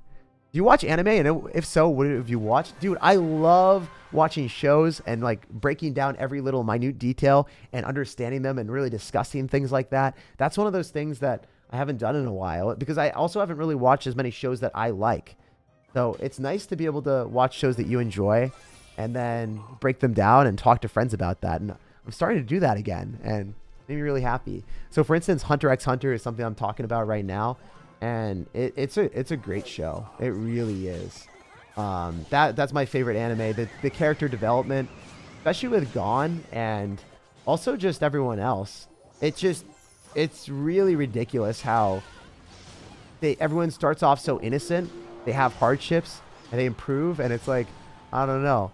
There's very different personalities interacting all at once, and it makes a big difference when you really think about it. It's as weird as it is just like a fighting anime. There's a whole bunch of life lessons there that you can really think about and not necessarily incorporate into your own life necessarily, but you know, challenge the way that you see things. Sent 10 roses, says Abshek Rai. Oh, dude, thanks. Hell yeah. Okay, so balloon freeze in this challenge. Just Naruto and nothing else? Yeah, man. That's what's up. Hell yeah. I love Hunter x Hunter, and someone just told me that it was named Hunter x Hunter. Yeah, usually people just call it Hunter x Hunter, but Hunter x Hunter is like what it's normally called when you like Google it and stuff. You sometimes get bored of Clash Royale? Yeah, definitely. I've gotten bored of the game before where they ended up having like really bad balance changes and stuff. But recently, for the past like 2 years, I haven't gotten bored at all. And the reason why is because like I like talking to you guys. I like playing the game with a whole bunch of people. And, you know, it never gets boring because like this type of interaction, there's so many different people. There's always different things to talk about. There's always different perspectives. That's something that will never get boring for me, right? There's constantly developing, constantly rapidly changing environment that we're living in life. And then also there's like thousands of lives here that we're interacting with. So it's nice. It's really refreshing and cool. So for me, I record all my games on stream as well.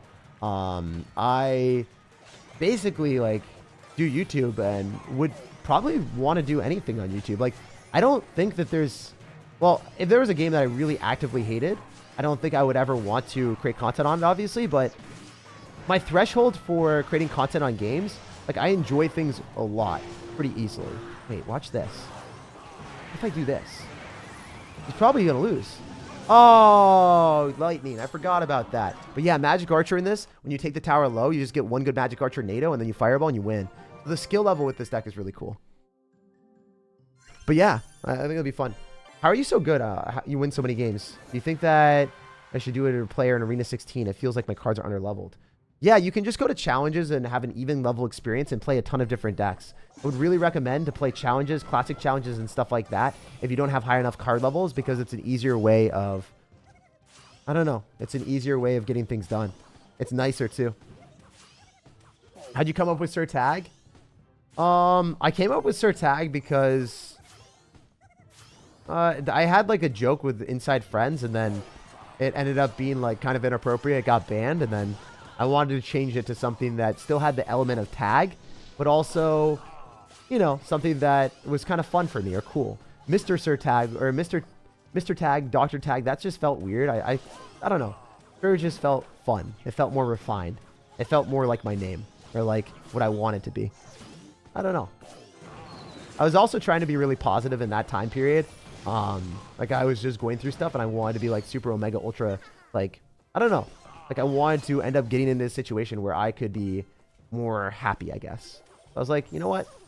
Be a chivalrous sir, and that's how it's gonna be.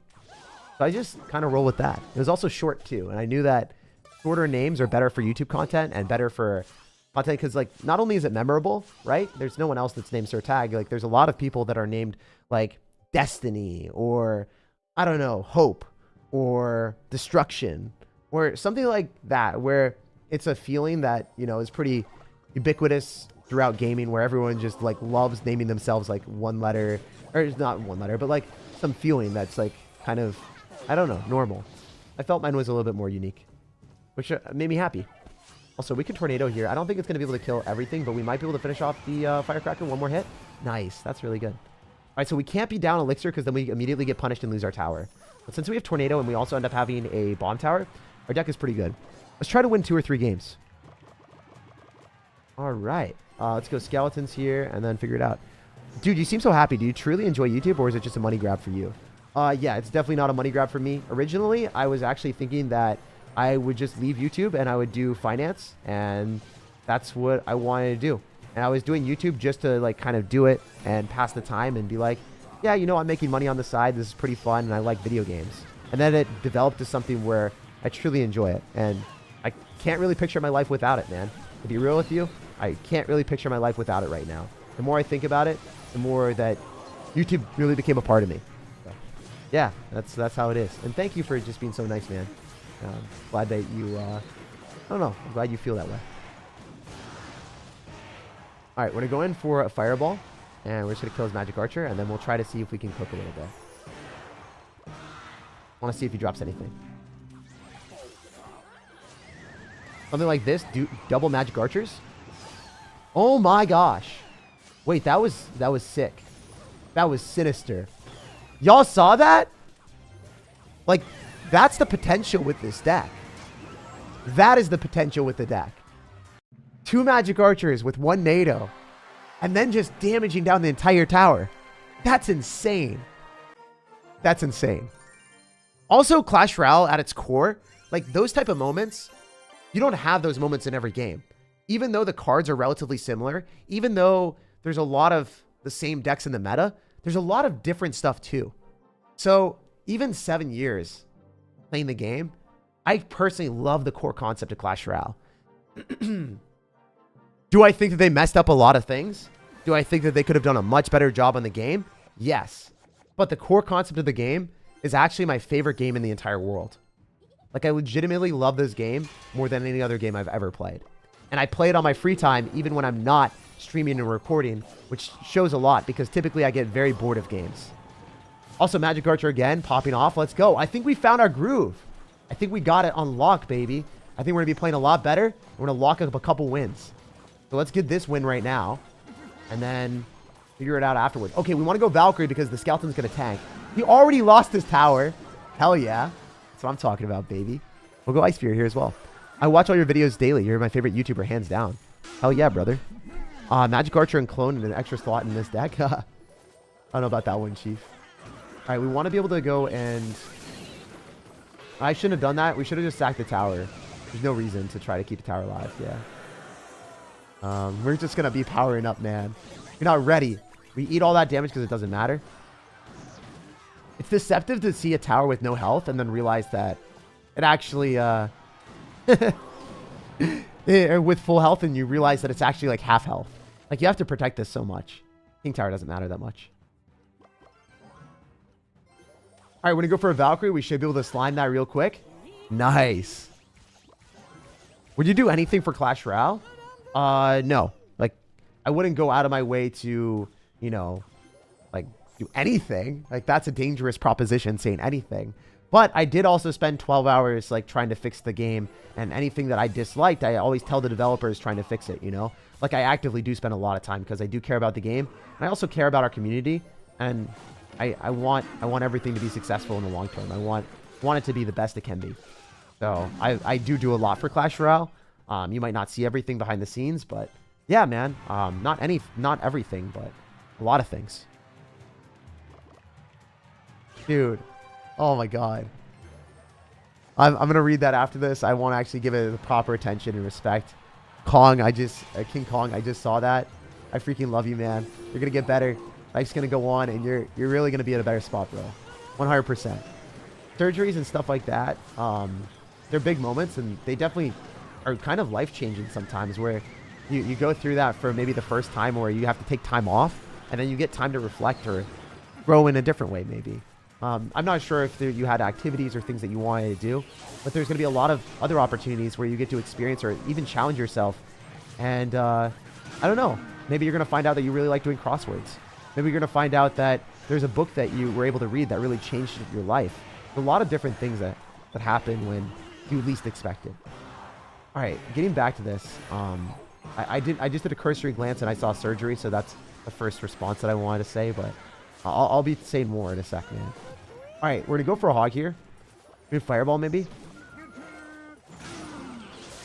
Yeah, we're going to fireball. Oof, that was bad, because I think I could have just fireballed on the tower and won. All right, we got a tornado here, so then the battle ram doesn't magically connect. And then we can fireball and we win. Let's go, guys. That's what I'm talking about. 2 wins in a row. Let's see if we can get the 3-piece. I had a huge surgery to rebuild my right arm's bones from an MTB accident. Your content has been great to watch since I've been out of work. I love you, man. I love you so much. Sometimes life just hits you in a wrong way and stuff happens like that. Another thing, like, I don't know if you've experienced this yet, but when bad things happen to you, especially like social situations or like smaller things that might frustrate you in the moment, you're always going to be able to look back on that, like that accident. And you're going to be like, that was so shitty. It really messed with me for a bit, compared to like it was a hardship, right? Like a genuine hardship that you know that was tough empirically. Like no matter what, everyone's going to say that that's tough. When you ever have a bad moment in the future, you can always look back at that moment where you're like, I got through that. If I can get through that, then I can get through what I'm going through right now. At least for me, that's one of those things that I look back at. Like I had some stuff happen 4 or 5 years ago when I was like super sick. And I'm always able to look back at that and be like, I got through that. I should be able to get through what I'm going through right now. And just having that reminder, like forcing yourself to remind yourself of that situation, you'll be proud. You really will be, man. I know that, I don't know. I just want to say that as well. And also thank you for sharing that with me, because selfishly, that is the reason why I do YouTube, right? Like seeing comments like that, literally the reason why I enjoy this job, or I can't even call it a job. It's more of like a hobby job together. Like I love what I do so much because of people like you. So thanks. For YouTube, I want to make, it either costs a lot of money, like the big creators have done it, and my ideas don't get views. I'm not the best at thumbnails and titles. You don't have to be the best at thumbnails and titles. You don't even have to end up spending a lot of money on your videos. Actually, I would caution against spending a lot of money. If your idea is to be like Mr. Beast, and you're trying to just create content that other people have been getting views with, and you just want to get views, it's not sustainable, it's not going to be good, and you're probably not going to stick with it long term. YouTube is one of those jobs that does not make much money at the start. There's a very high investment of time and resources from just like creative processes at the start. And you gotta work through it. You gotta test what works. And most importantly, just be yourself, man. Be you and just have fun at what you're doing. And if something that you really enjoy and you're really passionate about it, one thing that I've realized is people like being around people that are passionate. First off, for me, the people that I'm most attracted to in life are people that are truly passionate about what they want and what they do. And they have like clear goals of like, hey, I like this, or I want to do this. It could be something like dancing, right? And I'm not really into dancing at all. Honestly, I suck at it. I don't really like it. But if someone's really passionate about dancing, I like thrive off that energy because, you know, that's how I am. You know, I like doing that. So people will want to watch you and be around your content. At least some people, if they're anything like me, will want to be around those type of people if they're actually doing what they enjoy. Also, another thing is if you're creating content and it's not super sustainable because like it's just not fun for you to make, or you're really like stressing yourself out, you're not going to do it in the long term. And then your channel, even if it's successful short term, it's not going to be great later on. Or maybe you're just doing something that really isn't yourself and you're making Mr. Beast videos, and then you realize like, hey, I'm getting a lot of views, but I hate what I do. And then why would you do? You probably got into YouTube because you loved the concept of being able to create videos and be yourself, and then it became like about getting views. And then, you know, there's just, you don't want to get into that trap. There's so many people that are my friends that ended up doing that. Oh, this guy's a 21 player. I should have focused a lot more. He just flexed the 21 emote at the end. So no wonder I lost that one when I was commentating and talking. But yeah, make sure that you're being fair to yourself as well. So don't put yourself in a position where long term it won't succeed. Do you have any life advices for people out there? I mean, I do. I talk about a lot of things that I have personally. These also aren't like pure objective life, I don't know, like life lessons for everyone. I'm just saying like how I personally feel and what worked for me, and things that I'm currently working on more so than anything else. Don't make excuses. For the last game, yeah, I'm not really making excuses. Like, I'm just saying, like, I could have played better and I could have done differently. I think that's reasonable, right? Being honest with yourself is, like, the most important thing. I don't know if you guys watch my streams or my videos that often, but whenever I lose and I don't play well, and I say my opponent played better than me or whatever, that's just honest, right? And I said, hey, I could have probably played better if I focused up a little bit more, and I could have, and I didn't really realize he was that good, but he was insanely good at the game. So that's just a realistic assessment. It's not like, wow, I can't believe I lost. I can't believe how lucky he got with that interaction, which I have done before. I used to do that all the time whenever I lost in Clash Royale because I was a pro and I couldn't, my fragile ego couldn't take losing. I don't know if you guys know friends or even maybe yourself, if you're being really honest, how often do you actually lose a game and you're like, wow, that really sucked. I can't believe we lost. It was so unfair. Or like, man, game's rigged or whatever. Like, how often does that happen to you guys? Because that used to happen to me every single time I lost when I was 18 years old and I lost in this game. So yeah, I recognize that. I try to be a lot more genuine with myself about that as well. Anyway, going back to the game, you can fireball twice and then a log and it kills the Sparky. So we don't have log, but just something to keep in mind. Anyway, we can go for a bomb tower here as well. We want to be able to kill the Goblin Giant as quickly as we can. We're going to go Ice Spirit early just to freeze it. Skeletons are dead. Not great, but it is what it is. He actually went in for a zap, interestingly enough. I guess he thought the skeletons wouldn't all die. Go Hog Rider on the right, since we already have so much damage in left. I want to take the entire right-hand tower. Be nice. Also, another thing, I don't know if you guys noticed, we activated King Tower against the Electro Wizard, so we were playing really well. I'm proud of us. We're doing good things, guys. Okay, he overcommitted way too hard, so I can just get a Valkyrie down and we're okay. Good games. Why do you talk so much? That's how I am as a person. Like, for real, like, a lot of people are like, hey, I like you or I don't like you, right? And that's okay. If people don't like me, it's totally fine. I don't need everyone to like me, and I also don't expect everyone to like me. Oof, this is really bad. I think I messed up. Yeah, I think I threw. Yep, I did throw. I should have tried not to defend. I should have just played really aggressive. Because I would have taken both towers and I would have won. Because the Valkyrie counter pushing and other stuff, ugh, it would have been so good. Big fan. Do you coach one-on-one? I actually don't coach one-on-one because I like spending my time in an aggregate sense with everyone. It's more fun to just spend a lot more time with everyone. How do you stop being raging or whatever? Just remember it's a game, and that if you lose, it's not going to affect your personal life. It's not going to end up even being that bad. So for instance, if I can lose a game and I'm losing on stream in front of 1,000 people and I'm going to have people judge me and maybe not want to watch my content, if I can do that, you guys that are losing a game and just playing purely for fun, then, you know, just look at it from that perspective, right? Like, I could maybe come away with, like, some things like, you know, maybe people will end up disliking me or I'll get, like, less views. But I don't care about that because, like, it's not something that really matters that much to me. I care more about, like, enjoying the process and being realistic with myself and just getting better at the game and just having fun with it instead of stressing.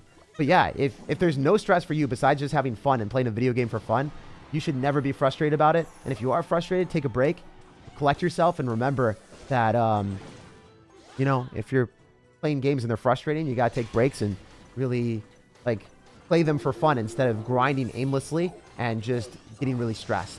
Too many people get stressed about games in general when it's not a life job or anything. It's just, you know, it's something that you're supposed to do to relax, decompress, enjoy time with friends, or enjoy time alone. That's how games should be. I really don't see any other purpose other than that. I feel like they're almost 100% just for relaxation, fun, and yeah, quality time alone or with friends. But yeah, if there's anything else, also let me know, guys. Like, if there's things that you're like, no, games are good for this reason, like, let me know in the chat. Let me know in the comment section. I always want to know and get different vantage points. I want to challenge myself, and I think that, I don't know, YouTube does a great job at that. So you guys let me know. Is Evolve Night good? Ooh, Evolve Night? Yeah, pretty good. I haven't played it that much yet at all. I actually haven't played it, but from all the stuff I saw, it was very good.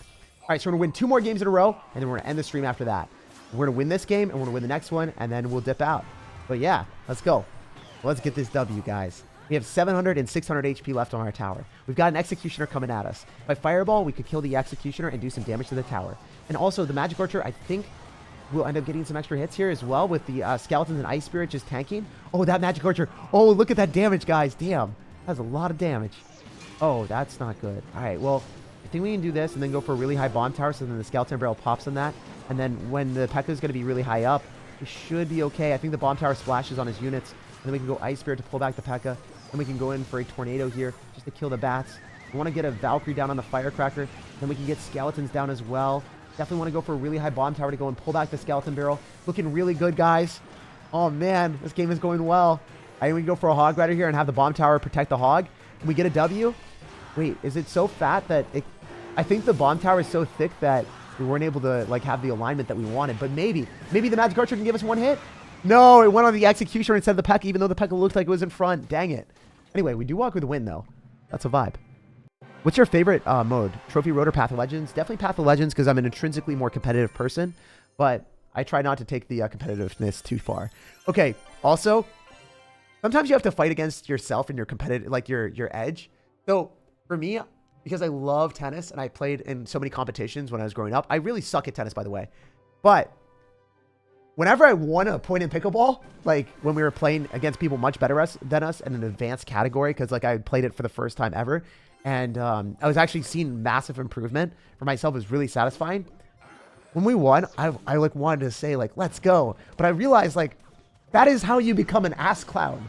That is how you like, you know, in front of everyone else, like you get really hyped up. That's not a good look. So sometimes you do have to fight against your initial, what is it? Your initial urges and really realize reality.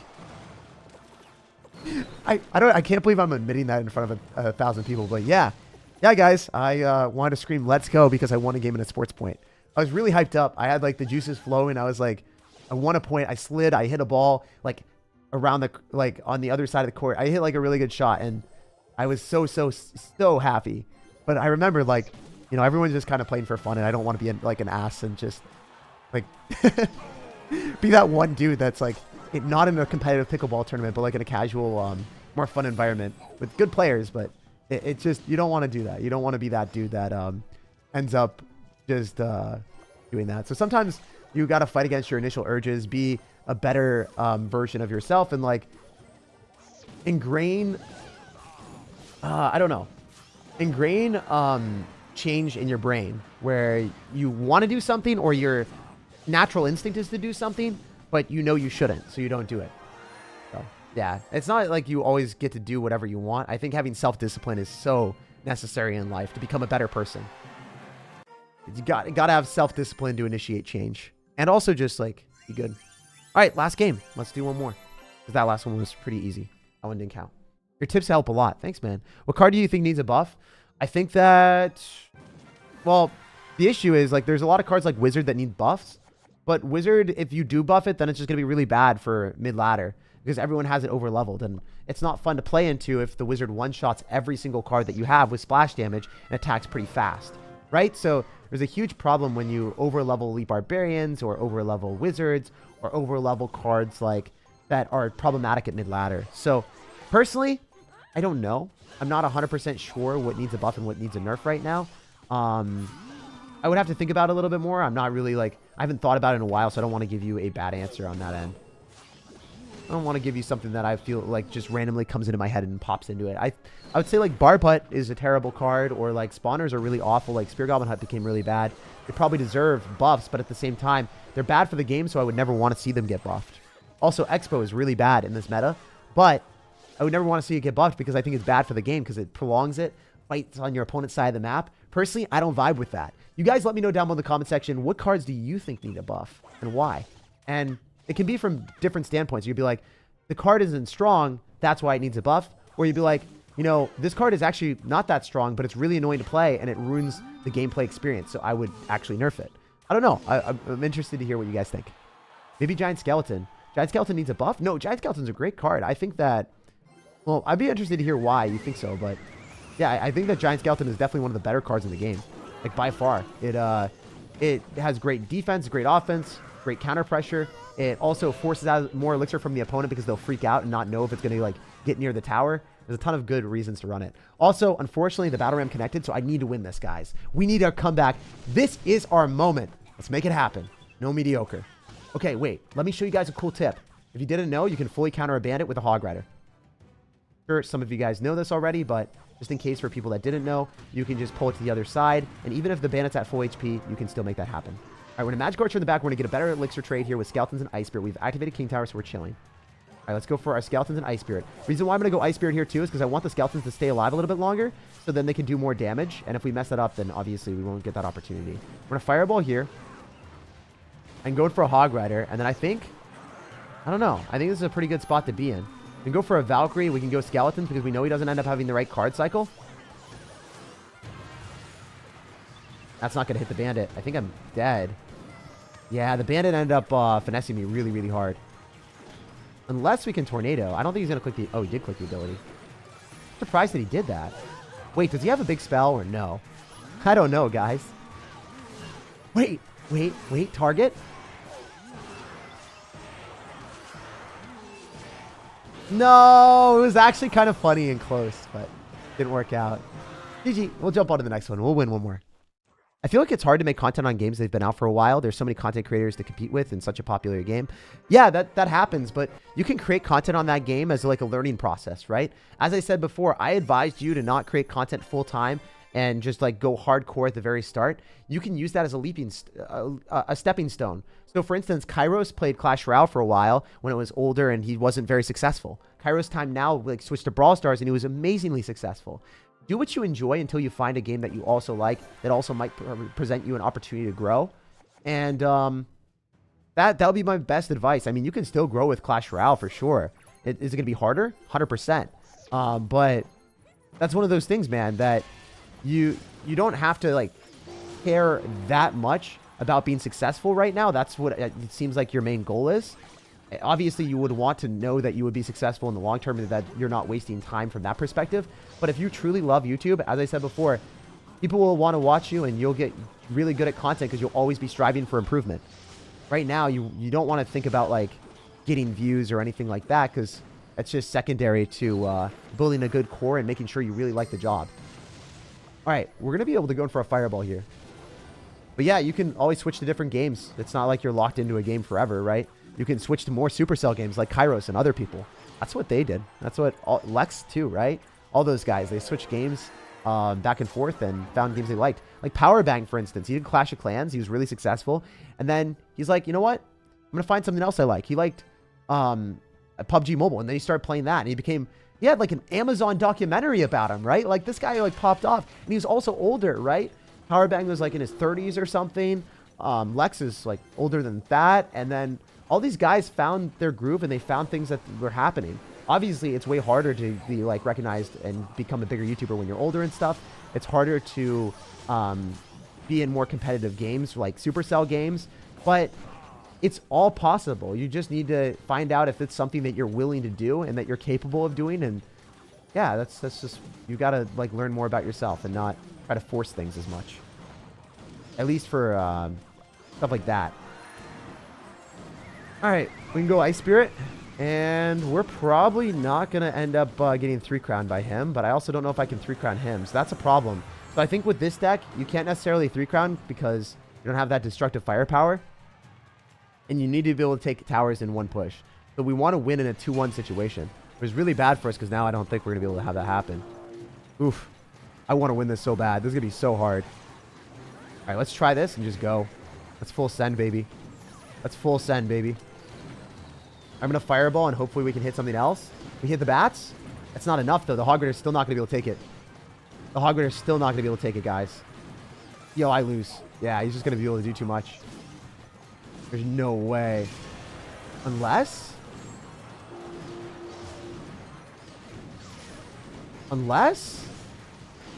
there's no shot, right? Yeah. So I think that when they... Yeah, you need to end up having more firepower, I think. If you get into this situation, this deck is great, but you can't lose 2 towers. Then the game's over, 100%. We did learn some stuff there. Wow, people BM like crazy. All right. I think we'll play a couple more games with... we could play Sparky if we wanted, but it's not that good into the Elixir Golem. I think that our deck was good. It just didn't necessarily end up giving us the best way of... What do I say? Ooh. Wait. I'm thinking really quick. I also really like Golem too, which is kind of like not crazy, but it's one of those things that I don't think is like the best idea sometimes because it's hard to protect your tower. Wait, they don't have miner though. Actually, is this deck going to be a lot better because they don't have miner? They have no way of sniping elixir collectors.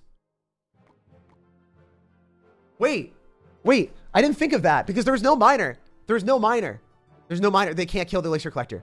They actually can't kill the elixir collector. Wait, guys. This might be the strategy. For real.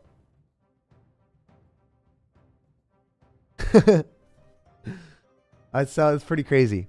Lose again, delete the game? Nah, dude, I like the game a lot. Also, if you feel like that sentiment, then, you know, you probably shouldn't be playing video games or watching people stream if you get angry when people lose.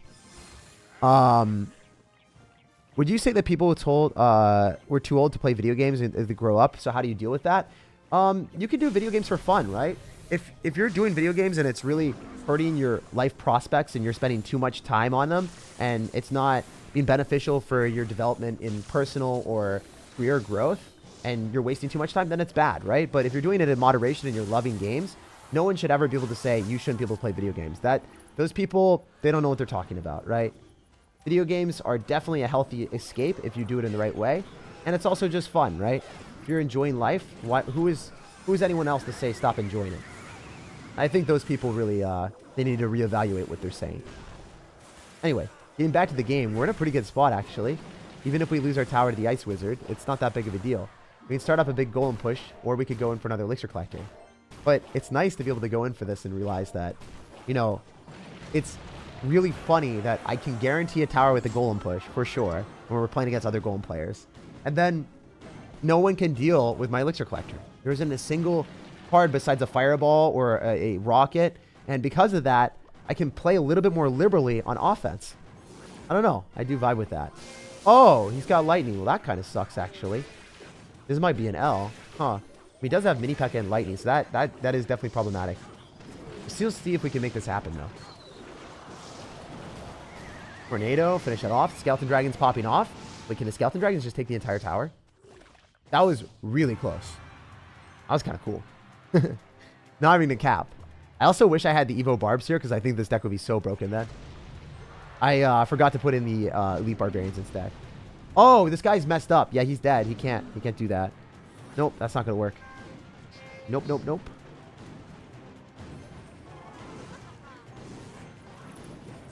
Yeah, we can just go Barbaril here. Just do all that and clean it all up. No big deal. No stress. Just good games, right? Because we're going to be able to heal that all up.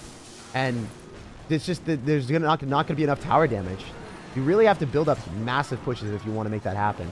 In fact, I can go for a golem in the pocket because now the golem's going to go towards the tower that doesn't get healed up. Wait, this deck is really good. The more I think about it. It's harder to play if you're not like super used to golem, but I don't know. This might be a good deck as well. There's different ways of playing. You can be okay if you lose with this deck because you can still 3-crown. But I don't know. Maybe it's also safer just to play safer and run a deck that ends up having the defenses like the Magic Archer, Tornado, Fireball, and you're just really good at the game and you never make misplays. I think that probably is the best way of playing, to be honest. Why is Miner not there? I don't know. I actually have no idea. I don't know why they did that. What's better, Rail Hogs or Hog Rider? Depends on the decks, man. Rail Hogs are way better in Fireball bait. Hog Rider is significantly better when you're running like an Archer Queen deck with like Valkyrie and stuff like that. So it's just really dependent on what you're doing. Or like, sorry, a giant skeleton deck with like cheaper cards. Like Hog Rider is way better, right? With Firecracker, for instance. Rail Hogs still work, but Hog Rider is quite nice in those matchups. Generally, I would prefer Hog Rider with Earthquake, and I like Rail Hogs with like Rail Recruits, Rail Hogs, and then also sometimes just some other Fireball baity decks. Have an incredible rest of your day, says Chloe Smith. I hope you have an amazing rest of your day too. Love you lots. All right, yeah, let's win this game, and then after that, we'll play one more game, I guess, with, yeah, I'm going to play one more with the E-Barbs just to show the better one. That's how it rolls.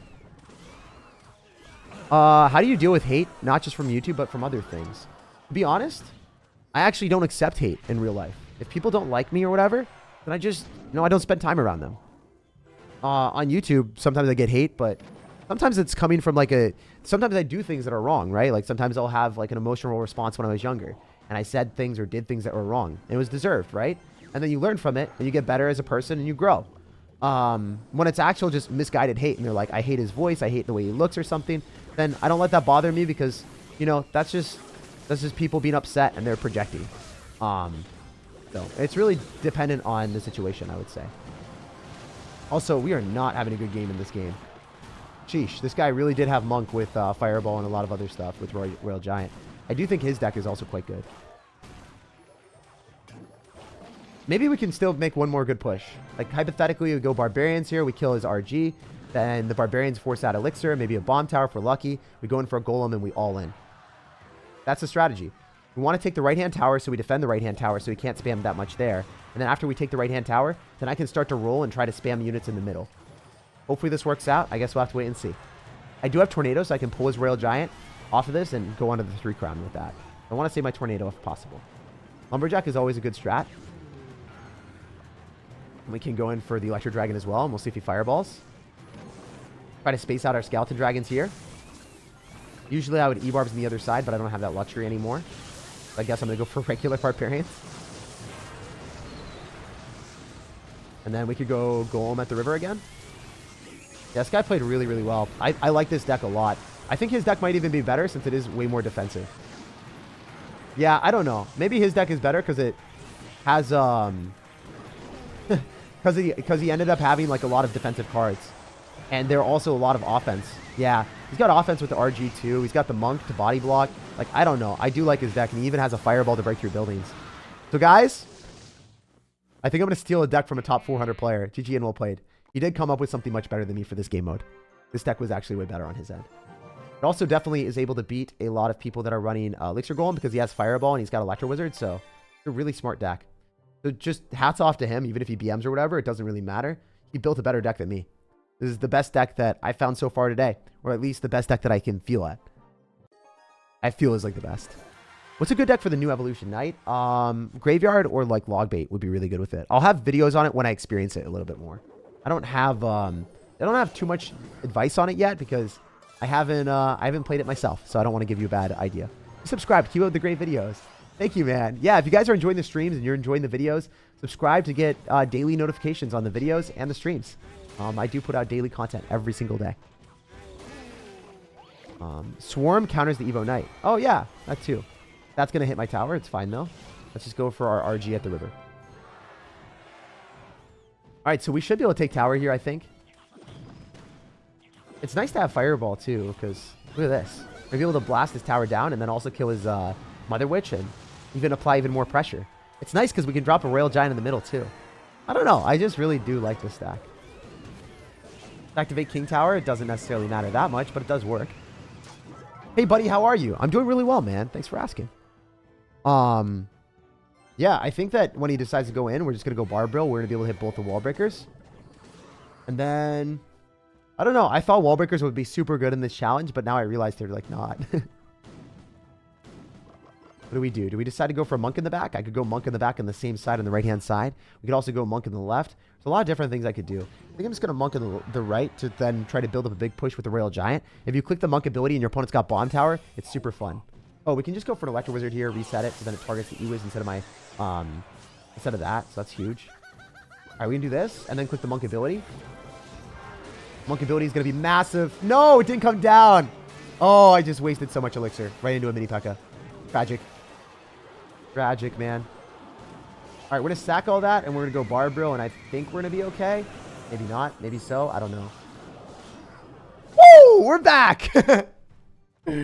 All right, all right, all right. This is going to be a wild ride, not going to lie. Wait, if we just take a tower, we win, because he can't 3-crown me, and I can 3-crown him because I have more destructive firepower.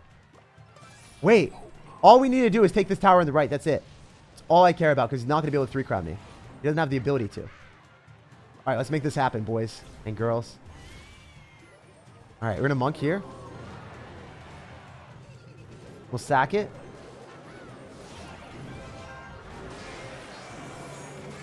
Oh, no. He's got a mini P.E.K.K.A. and a bomb tower.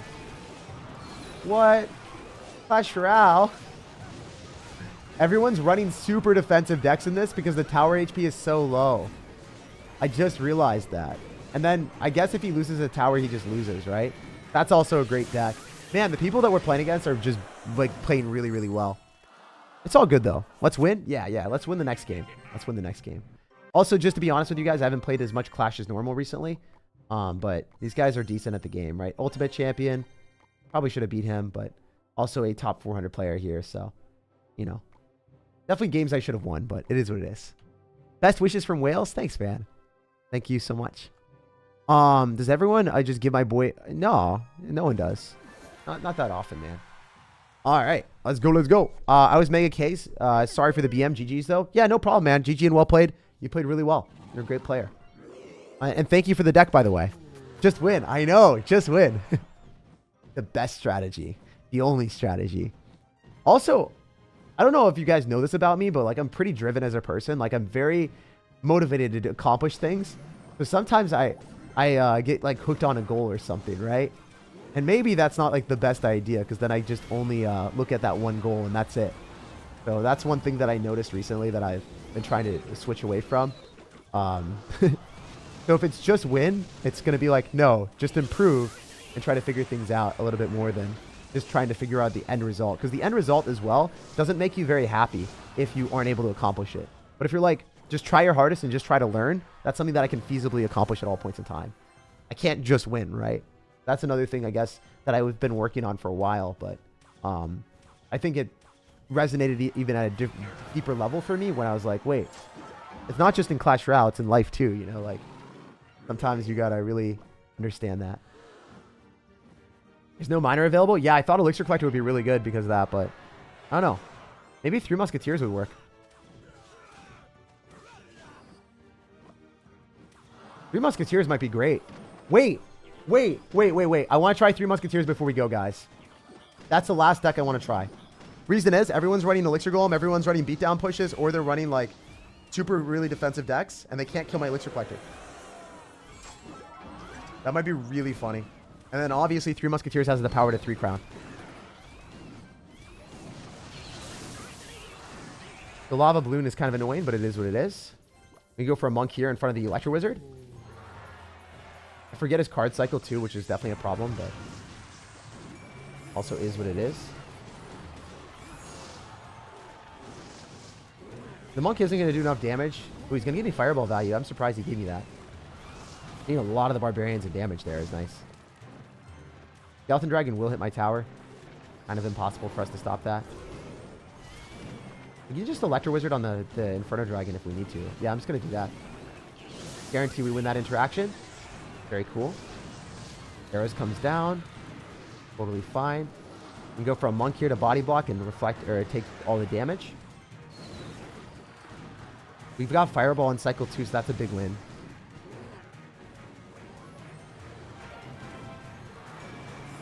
All right, we're just going to go for a Fireball right now, and I think I can win off that. Nice!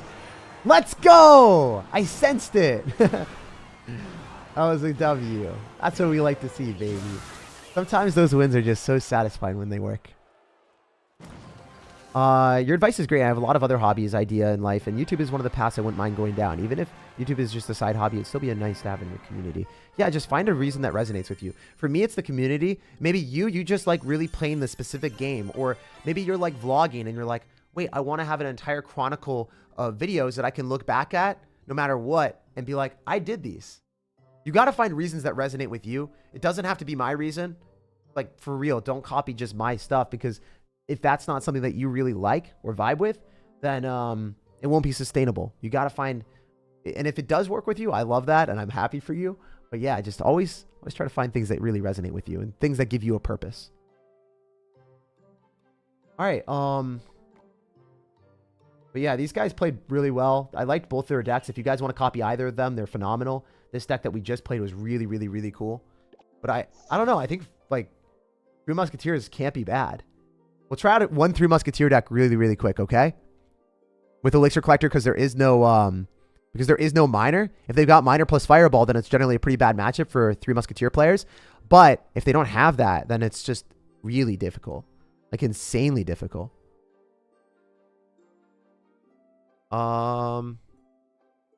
Elixir Collector, I'm gonna take a look really quick, see if there's any other versions of the deck. But yeah, we can play one more with this, or no, I think I'm gonna do, yeah, I think we can just do one more with this and then do a Three Musketeer video, or one Three Musketeer game after. I don't know, guys. As you can see, I kind of just don't want to end the stream. I kept saying that I wanted to, but I'm having too much fun.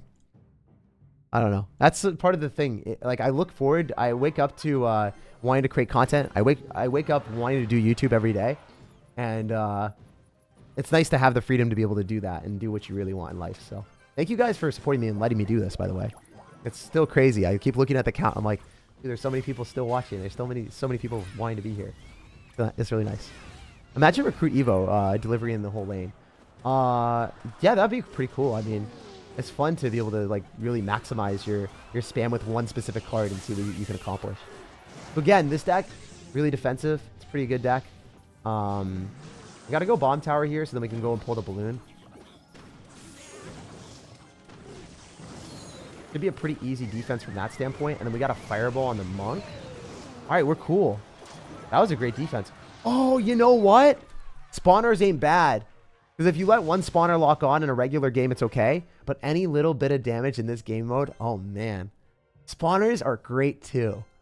See, like whenever we play more games, we get to identify like new strategies because of our opponents, right? We can learn from our opponents instead of getting frustrated by the spawner and be like, wait, that's actually really smart. That's a good idea that he had.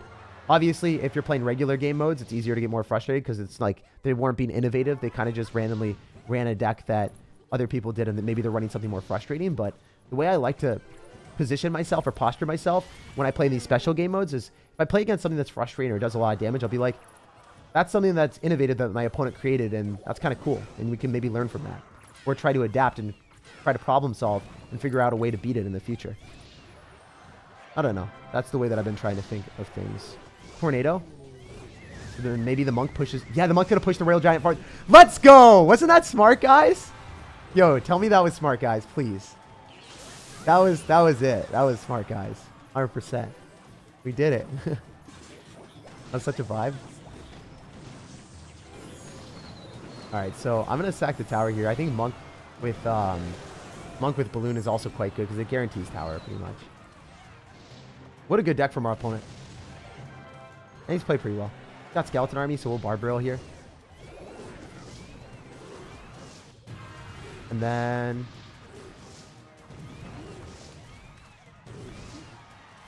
I think it's difficult because he does have a lot of bait cards, and it's like we do have a lot of spells, but it just seems like he's been overwhelming me more. The Monk is hard to deal with. I think the Monk is the main thing. Like Monk plus Balloon, when you have Phoenix and Bomb Tower, like sometimes you don't have the right card cycle, and then you get finesse. So I think I had to play that a lot more safe. I think I couldn't have ever went Royal Giant. Any Royal Giants would have been bad. I needed to wait till like double or triple Elixir. So I'm glad that we learned how to play that. Wait till later stages of the game in this type of in this deck, and you kind of wait for your opportunity, because If you Royal Giant at the wrong point, your opponent's got like Skeleton Army and they get a huge positive elixir trade, and then they go in for a Monk plus Balloon, you won't have elixir to stop it because you need a lot more elixir to stop that type of push, especially when you don't have the right answers. It's my birthday today. My name's Eric. Love you. I love you too, Eric, and happy birthday, man. Happy birthday. So I'm going to play one last one. We're going to end on a win with this, and then we'll end on a win with the Three Musketeers. Why is my tower not healing? I don't know. I thought it was like a glitch. But yeah, we learned how to play the deck a little bit better, and we're getting better at it. Win some, lose some, brother? Yeah, I know. I just, all I needed to do differently there, not going for as aggressive strats, focus on defense, and then when I have enough elixir, then I can maybe make something happen on offense. Because you're so fragile in this type of game mode with way less health, you have to play it way differently. Not allowed to do anything different.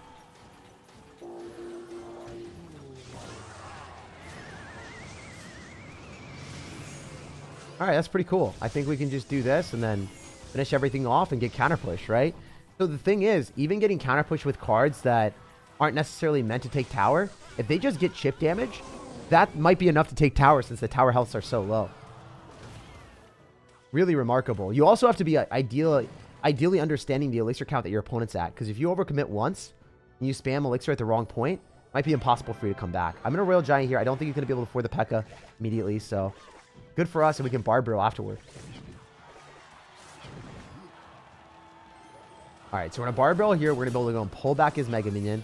The Electro Wizards, that's fine. He doesn't. He goes Magic Archer, which is even better for us. He gets one hit, which is around the same damage that we take on the left-hand side. We're just playing steadily and safe right now. You guys feel me? Also, I was really satisfied the last game when we used Tornado to push his Monk behind our Royal Giant. Then the Monk pushed our Royal Giant closer to his tower and further away from the Monk itself. I think making plays like that, even if you lose the game, it's nice to understand new things that you can do. New potentials to pop off. Really satisfying for me. Sparky deck would be good for this event. Yeah, I said so, and then I realized it wasn't good. I always try to like tell you guys what I think, and then when I actually start to play it a lot, then I'll let you guys know if there's any changes. Like, these live streams are very raw. I develop as we go, and I talk about a lot of different things. I stutter, you know. These streams, super raw stuff. They're not like pre-made content where, you know, I know what the best deck is. I know how to play it. No, I'm figuring it out as we go. And it's really fun to do that with you guys. So, yeah, this is how it is. The Sparky deck was there was a primary purpose for the deck, and then it fell out of the way because our opponent, obviously, were going to be able to easily just Elixir Golem us and have a good time. Okay, we're in a bottom tower here, and I think we're fine. I think I can Royal Giant as well. And then with 16 seconds remaining, the Electro Wizard should be able to stun his P.E.K.K.A. or whatever he drops. The Bomb Tower is basically like a Tesla. Yo, we've got like mini Expo. We've got the Bomb Tower Tesla and the Royal Giant Expo pummeling through our opponent. That was really satisfying. And then the guy just like rage quits and then lightnings our tower. Easy win. Super solid stuff. I'm traveling to Budapest and still watching your stream before sleep. Oh. Safe travels. Safe travels. Hopefully everyone's happy, healthy, and traveling and just staying safe. Duck, thank you for the 15 bucks. Hey, appreciate you. Lots and lots of love. All right, so we're just going to go and do the Three Musketeers now, and then we'll test that out, and if it works, it works. If it doesn't, it doesn't. I'm not going to stress about it. I don't know. I just want to see if it works. This is the last deck that we're going to test. Again, I'll show the Three Musketeers. I'll show the deck that I was playing before, but let's see if Three Musketeers could work as we expect. Because if they can, it might be a really unique opportunity for us. Like a super unique opportunity. All right, we probably want to run Rage, honestly. And then last couple cards that I was thinking is maybe like not a Mighty Miner or anything, but a Bandit and a Royal Ghost. And then what's the last card that we want there? Bandit, Royal Ghost. We got that. We can use like use other win conditions. We could maybe use Battle Ram. Battle Ram got a buff, right? Honestly, not a bad idea. We could also use Ice Golem as well. A lot of different things. I think Ice Golem might be better just for a faster card cycle. So let's roll with this and see how it works. Cool. Usually Golden Knight, Monk, or Ice Golem. Yeah, I think Ice Golem is a little bit better. Or Monk. Monk is also great. Monk is a great card. Really enjoy playing that. But Yeah. Here we go. Let's do Ice Golem just because I think the faster cycle allows me to cycle more Elixir Collectors. And Elixir Collectors never die because they don't have miners. So just drop your Elixir Collector whenever you want if you have enough Elixir to defend the other side. Oh, he's going to have Earthquake. That kind of sucks, actually. Didn't expect to play against Earthquake. I really did not expect to play against Earthquake. If this is going to be Earthquake, Hog Rider, Firecracker, then this could be a loss. That would be the only bad matchup for this deck, I think, that would be, like, really tragic. I want to win it, though. It's going to be... This will be super hard, because usually you want to eat tower damage, so then you can get Elixir advantage, but I can't do that. Oh, wait, what? Yo, wait, I got a hit. That's actually crazy. Like, I'm winning the game right now. And he's not running a regular Hog Rider deck. He's got, like, Mini Packer, which is not a good card for him. We can go Ice Golem Kite to the Mini Packer to the other side. Go in for a Bandit. And then, if he tries to spam with the Hog Rider into that, this could be good. Because we can Rage. Get our Bandit to just be attacking slightly faster. And then do one of these. Where we apply aggression at the same time on both sides. And the Bandit might break through because he doesn't have that much Elixir. Isn't that insane? Because the Bandit typically wouldn't take tower there. But, since his tower is super low, we just got him in one bad card cycle and that's all it took. Wait, I truly think 3 Musketeers, if you know how to play the deck, might be one of the best decks for this challenge.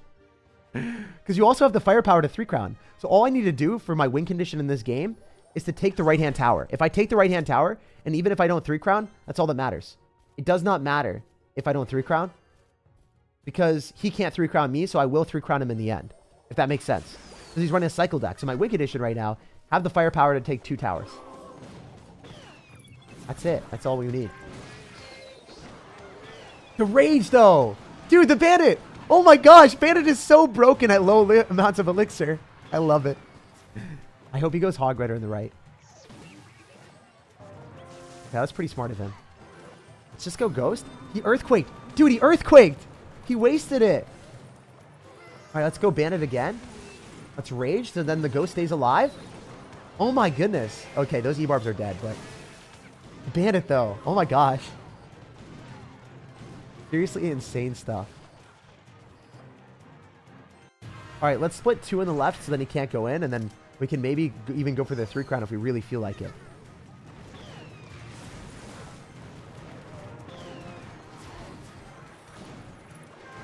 Again, I just want to take the right-hand tower if possible, but I don't know if I can. All right, we got to go in. Got to go in. We got to find our way to win. I'm going to rage this up. Probably not going to do enough. Yeah, this is a tough one. It's a really tough one. At least we can ignore everything here. Yeah, the cheese didn't work, did it? Oh!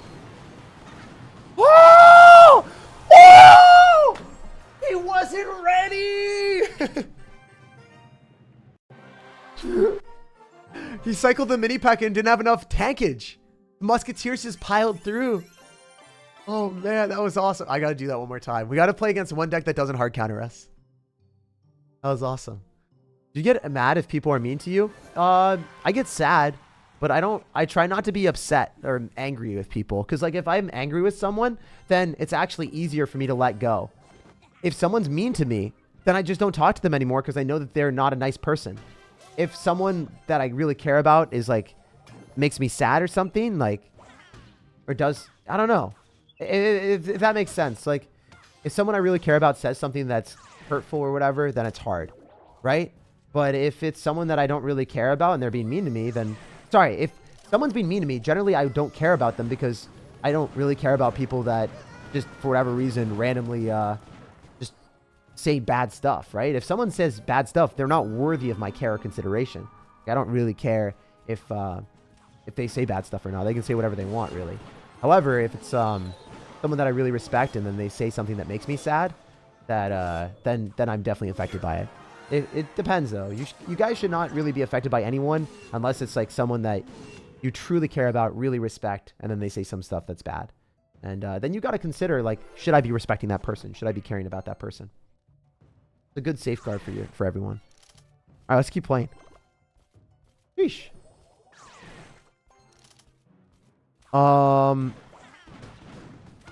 Anyway, getting back to business. This guy's got Earthquake for our Elixir Collector, so I don't know why.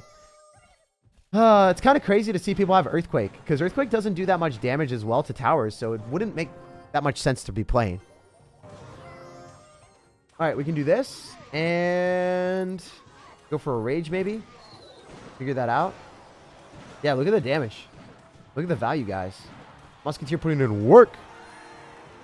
Best deck with Evolved Knight. Yeah, you guys keep asking the same question. Where are you from?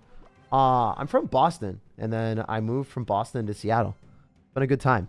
I feel like that has been one of the best things that has ever happened in my life, is moving from Boston and really getting away from what I was doing the entire time and switching things up and having new experiences. I think that has genuinely been one of the best things that ever happened in my life. And I wouldn't trade that for anything. I really think like having new experiences can challenge you and make you grow instead of just staying stagnant, complacent, and doing the same thing forever.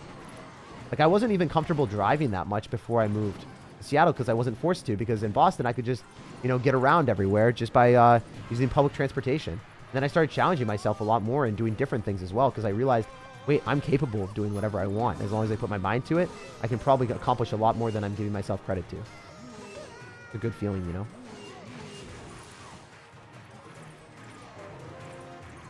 All right, so we're just going to try not to lose a tower here, and then we should win. Easy. So I want to get one game where I can just stomp someone with Elixir Collectors when they don't have Earthquake, but we're just continuously getting counters and we're winning. It's awesome.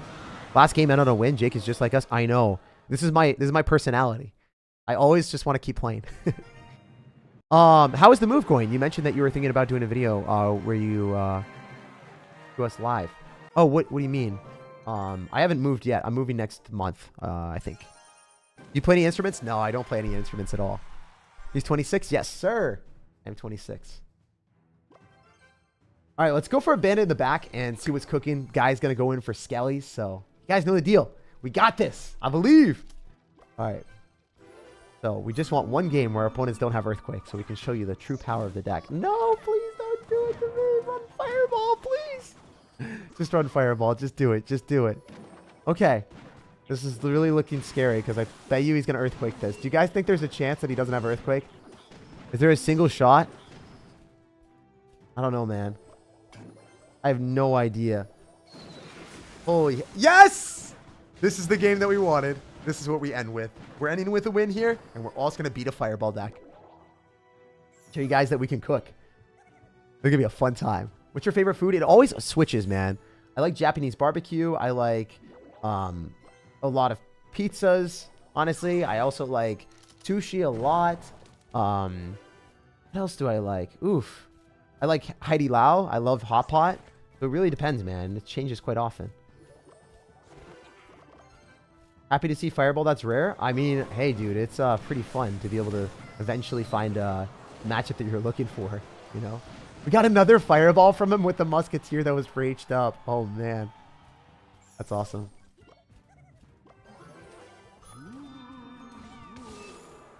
All right, so the Ghost is better than dropping the Ice Golem because the Ghost actually gives us a lot of damage on the tower. We'll take it out if he doesn't respond fast enough. Skeletons don't fully counter. He's got to drop something else. That will give us at least one hit. All right, we can go for E-Barbs here. I think the Ghost still gets a hit on the tower. Oh, it doesn't. Great Hog Rider placement from him. He's down a little bit, I would say.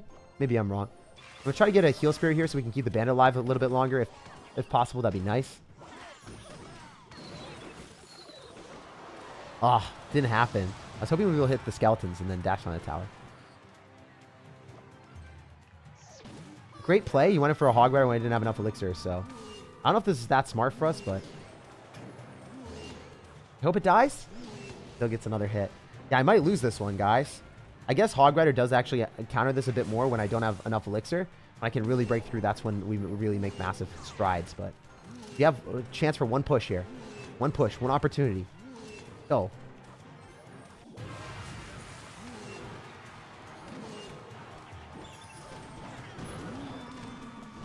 Dude, he just keeps fireballing that. That doesn't make sense. That's so crazy that he just keeps doing that. That's pretty tilting, to be honest. He just kept fireballing the one... Like, I tried to make a prediction. I tried to make a prediction that he'd fireball the right, since I stacked up so much stuff. And he already had a Musketeer on the other side, so I didn't think he would allocate his Elixir there, and he still did. Man, GG. Well, anyway, we'll get one more game. I guess this is not a great matchup if your opponent does end up doing that, and, like, you don't get the right prediction, or you get, like, a slight interaction that's not great. I shouldn't have spent the rage with the fireball. Maybe if I raged in the right, I could have broken through Because all it takes is like one interaction with a bandit or one interaction with a ghost and you win. But it is what it is. At least we learned, like, I don't know. I think I made the right play. There's not that much to learn from that one, I guess. I don't know. I made the right prediction and it just didn't pay off. And that's okay. Sometimes stuff like that does happen, I guess. But yeah, I think I made the higher probability play, so that's why I'm okay with it. Because I would assume that if you cycle stuff into the side, you're probably not going to overcommit with a fireball, but maybe he did like next level mind games or something. Maybe he just played really well or something. I don't know. All right. Oh, that was awful. We're going to have to get an ice golem down, and we should be able to get it down in time. Nice. Rail Ghost is still alive. Nice. Let's just rage it for some extra damage. Not my best. He's already saying good game. Yeah, he's in a pretty good spot. Should not have raged on the tower for no reason. Guys, we need to make a comeback against someone that said good game to me already. He's feeling very confident in himself. Fortunately for us, I don't have to worry about the E-Barb. It's not going to take out my tower. The bandit, however, that's a different story.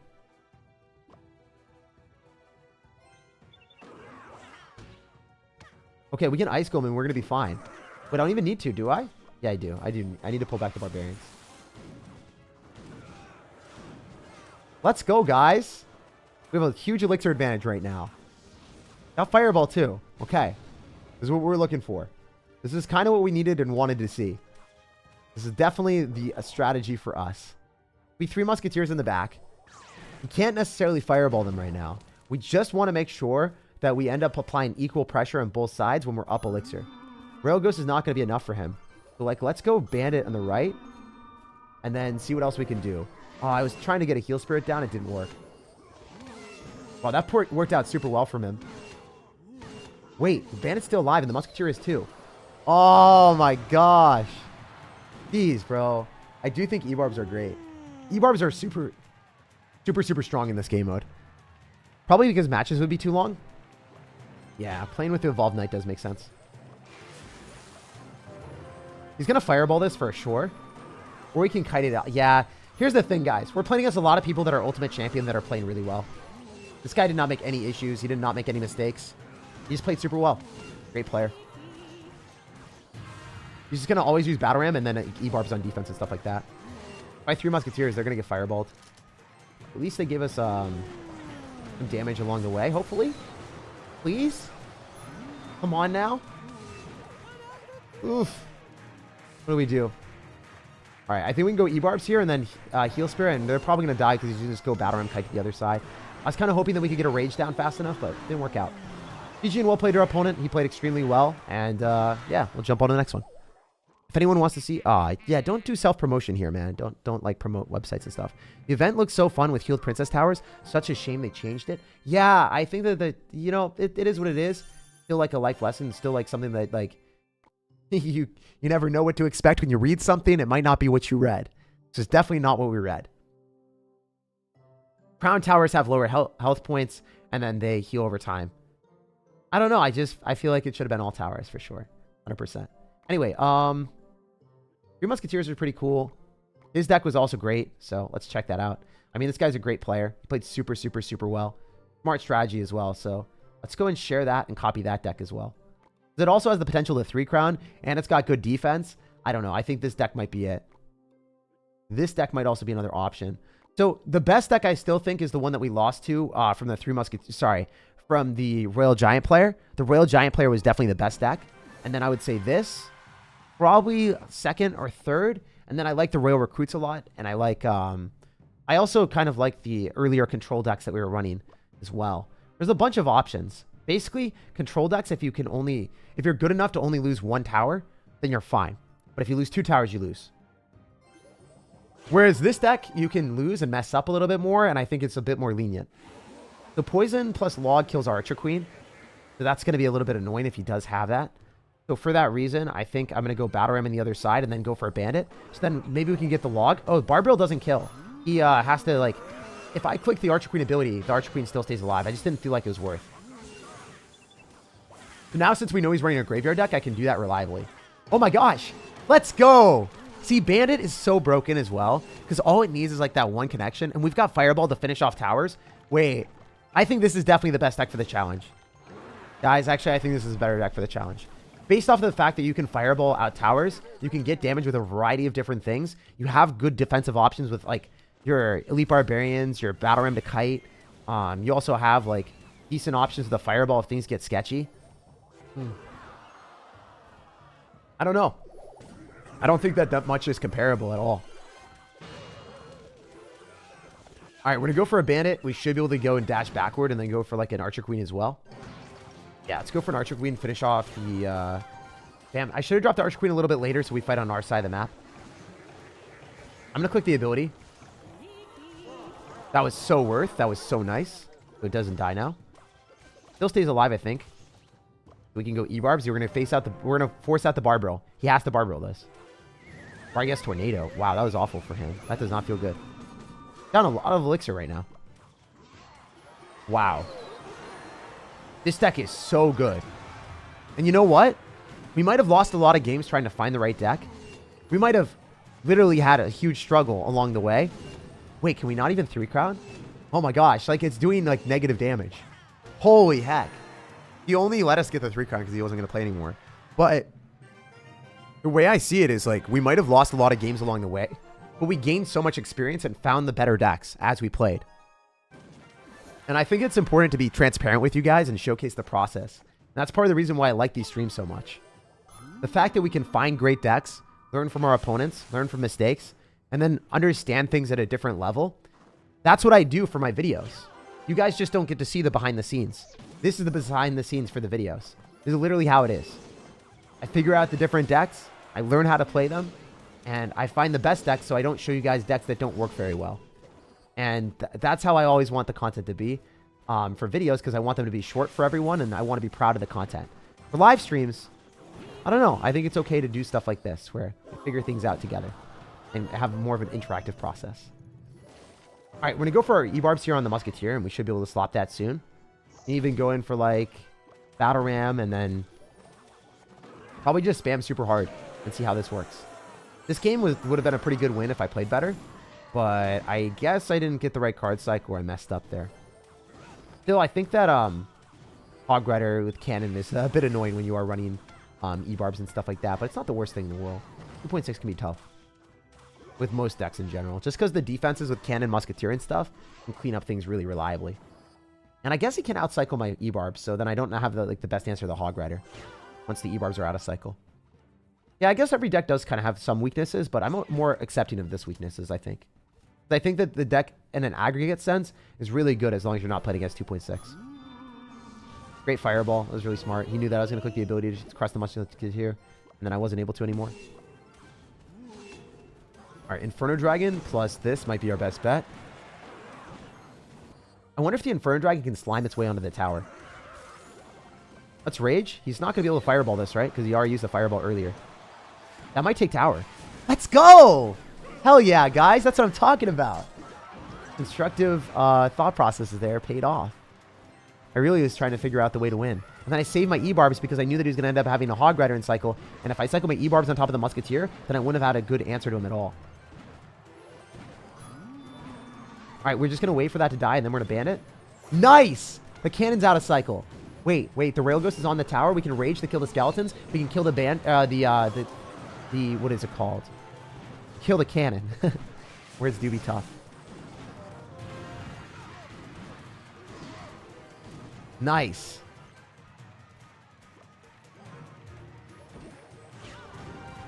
Don't die, don't die, don't die. Oh, I died. That sucks. I'll probably have to Fireball on defense, to be honest.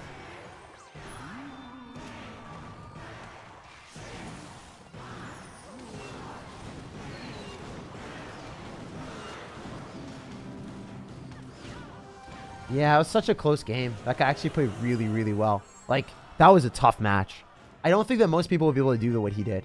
Great 2.6 player. Definitely Ultimate Champion. And I think the matchup was not in my favor. But we almost made it happen. Ultimate Champion, as you guys can see, with a good matchup. It does happen. It is Clash Royale, but man, it's nice to always be learning about this stuff. Genuine opinion of the Night Evolution. They need to nerf it, and I hope that they're not doing it to make money. That's my genuine opinion about it. I try not to sugarcoat my opinions with you guys. on streams. Just want to be real about it. And yeah, I think that they might be doing it to make a little bit of money. It seems like a little bit stronger than it should have been, like by far. You know, like that definitely should not be as strong as it is. And it's okay if that's what they're going to be doing, because that's what they've been doing their entire time. They've been always releasing stronger cards. Because they want the cards to be fun or something like that. I'm not sure. Or money. It's just one of those things, though. But it's been happening a lot. Been a common reoccurring theme. We're always like the new cards are just a little bit too strong. They always want them to be fun. That's like intuitive. Like you don't want your new cards to be boring. But at the same time, I think they got to be balanced. They got to be careful. They got to be careful and like statistically increase it. And talk to pro players on a way how to make them fun and usable while not making them super busted. How are the matches going? They're going really well. Hopefully we can walk with a win here too. All right, so we're going to go Bandit on top of the Goblin, and that should be dead. Okay, we can Fireball in this really quickly. It's generally not the best trade because he got damage with the Skeleton Dragons, and I Fireballed, and I got nothing with the Fireball besides killing the Skeleton Dragons. Those type of trades, you have to be like cognizant of the fact you're doing an even trade with your opponent, and they're going to get damage in an aggregate sense, and you get nothing, right? You get nothing from the Fireball, so those are the type of trades that I like to do with my own Skeleton Dragons, and that's why I dropped it at the river. Smart player. Go Ghost on the right-hand side to apply pressure at the same time, because it's going to be hard for him to defend everything. Oh, he's not going to try. I think... Oh, you know the other thing? Because the tower gets healed up. If you get an Inferno Dragon on the tower, it doesn't even matter, because you can just 3-crown with that. You got E-Barbs, you got Inferno Dragon, you have destructive damaging potential. I really like this deck for the challenge. And actually, if Clash Royale ends up putting it in a situation where the Princess Towers also get healed, this deck would also be really good because you do have that firepower to take the tower out as well. And the 3-crown. So I think this is probably the safest deck for this type of challenge. Like, by far. We're going to Fireball because we hit the Lava Hound here, so it's actually a good trade for us. Hitting the Lava Hound as well is worth it. All right, we can do this. Battle Ram's not going to give us anything. I don't know why he did that. He shouldn't have tried to defend. That doesn't make any sense. That was great for us. Okay, we're going to be able to finish off units probably with a Bandit. Going for a Royal Ghost here. The Archer Queen's still alive. Yo, wait. I can go Battle Ram and go pull his Barbarians the other side and finish off the Skeleton Dragons while the Royal Ghost locks on a tower. We're going to go for a pre-Fireball and something else. Doesn't even matter. Freaking go. I think we got this on lock, baby. There's no doubt in my mind that he's not going to be able to find a way through. That Bandit is going to steal his offense. And we walk with the win. Let's go, baby. That is so fun. Even if he ends up taking the tower in the last second, which he doesn't, we still had an entire tower standing strong.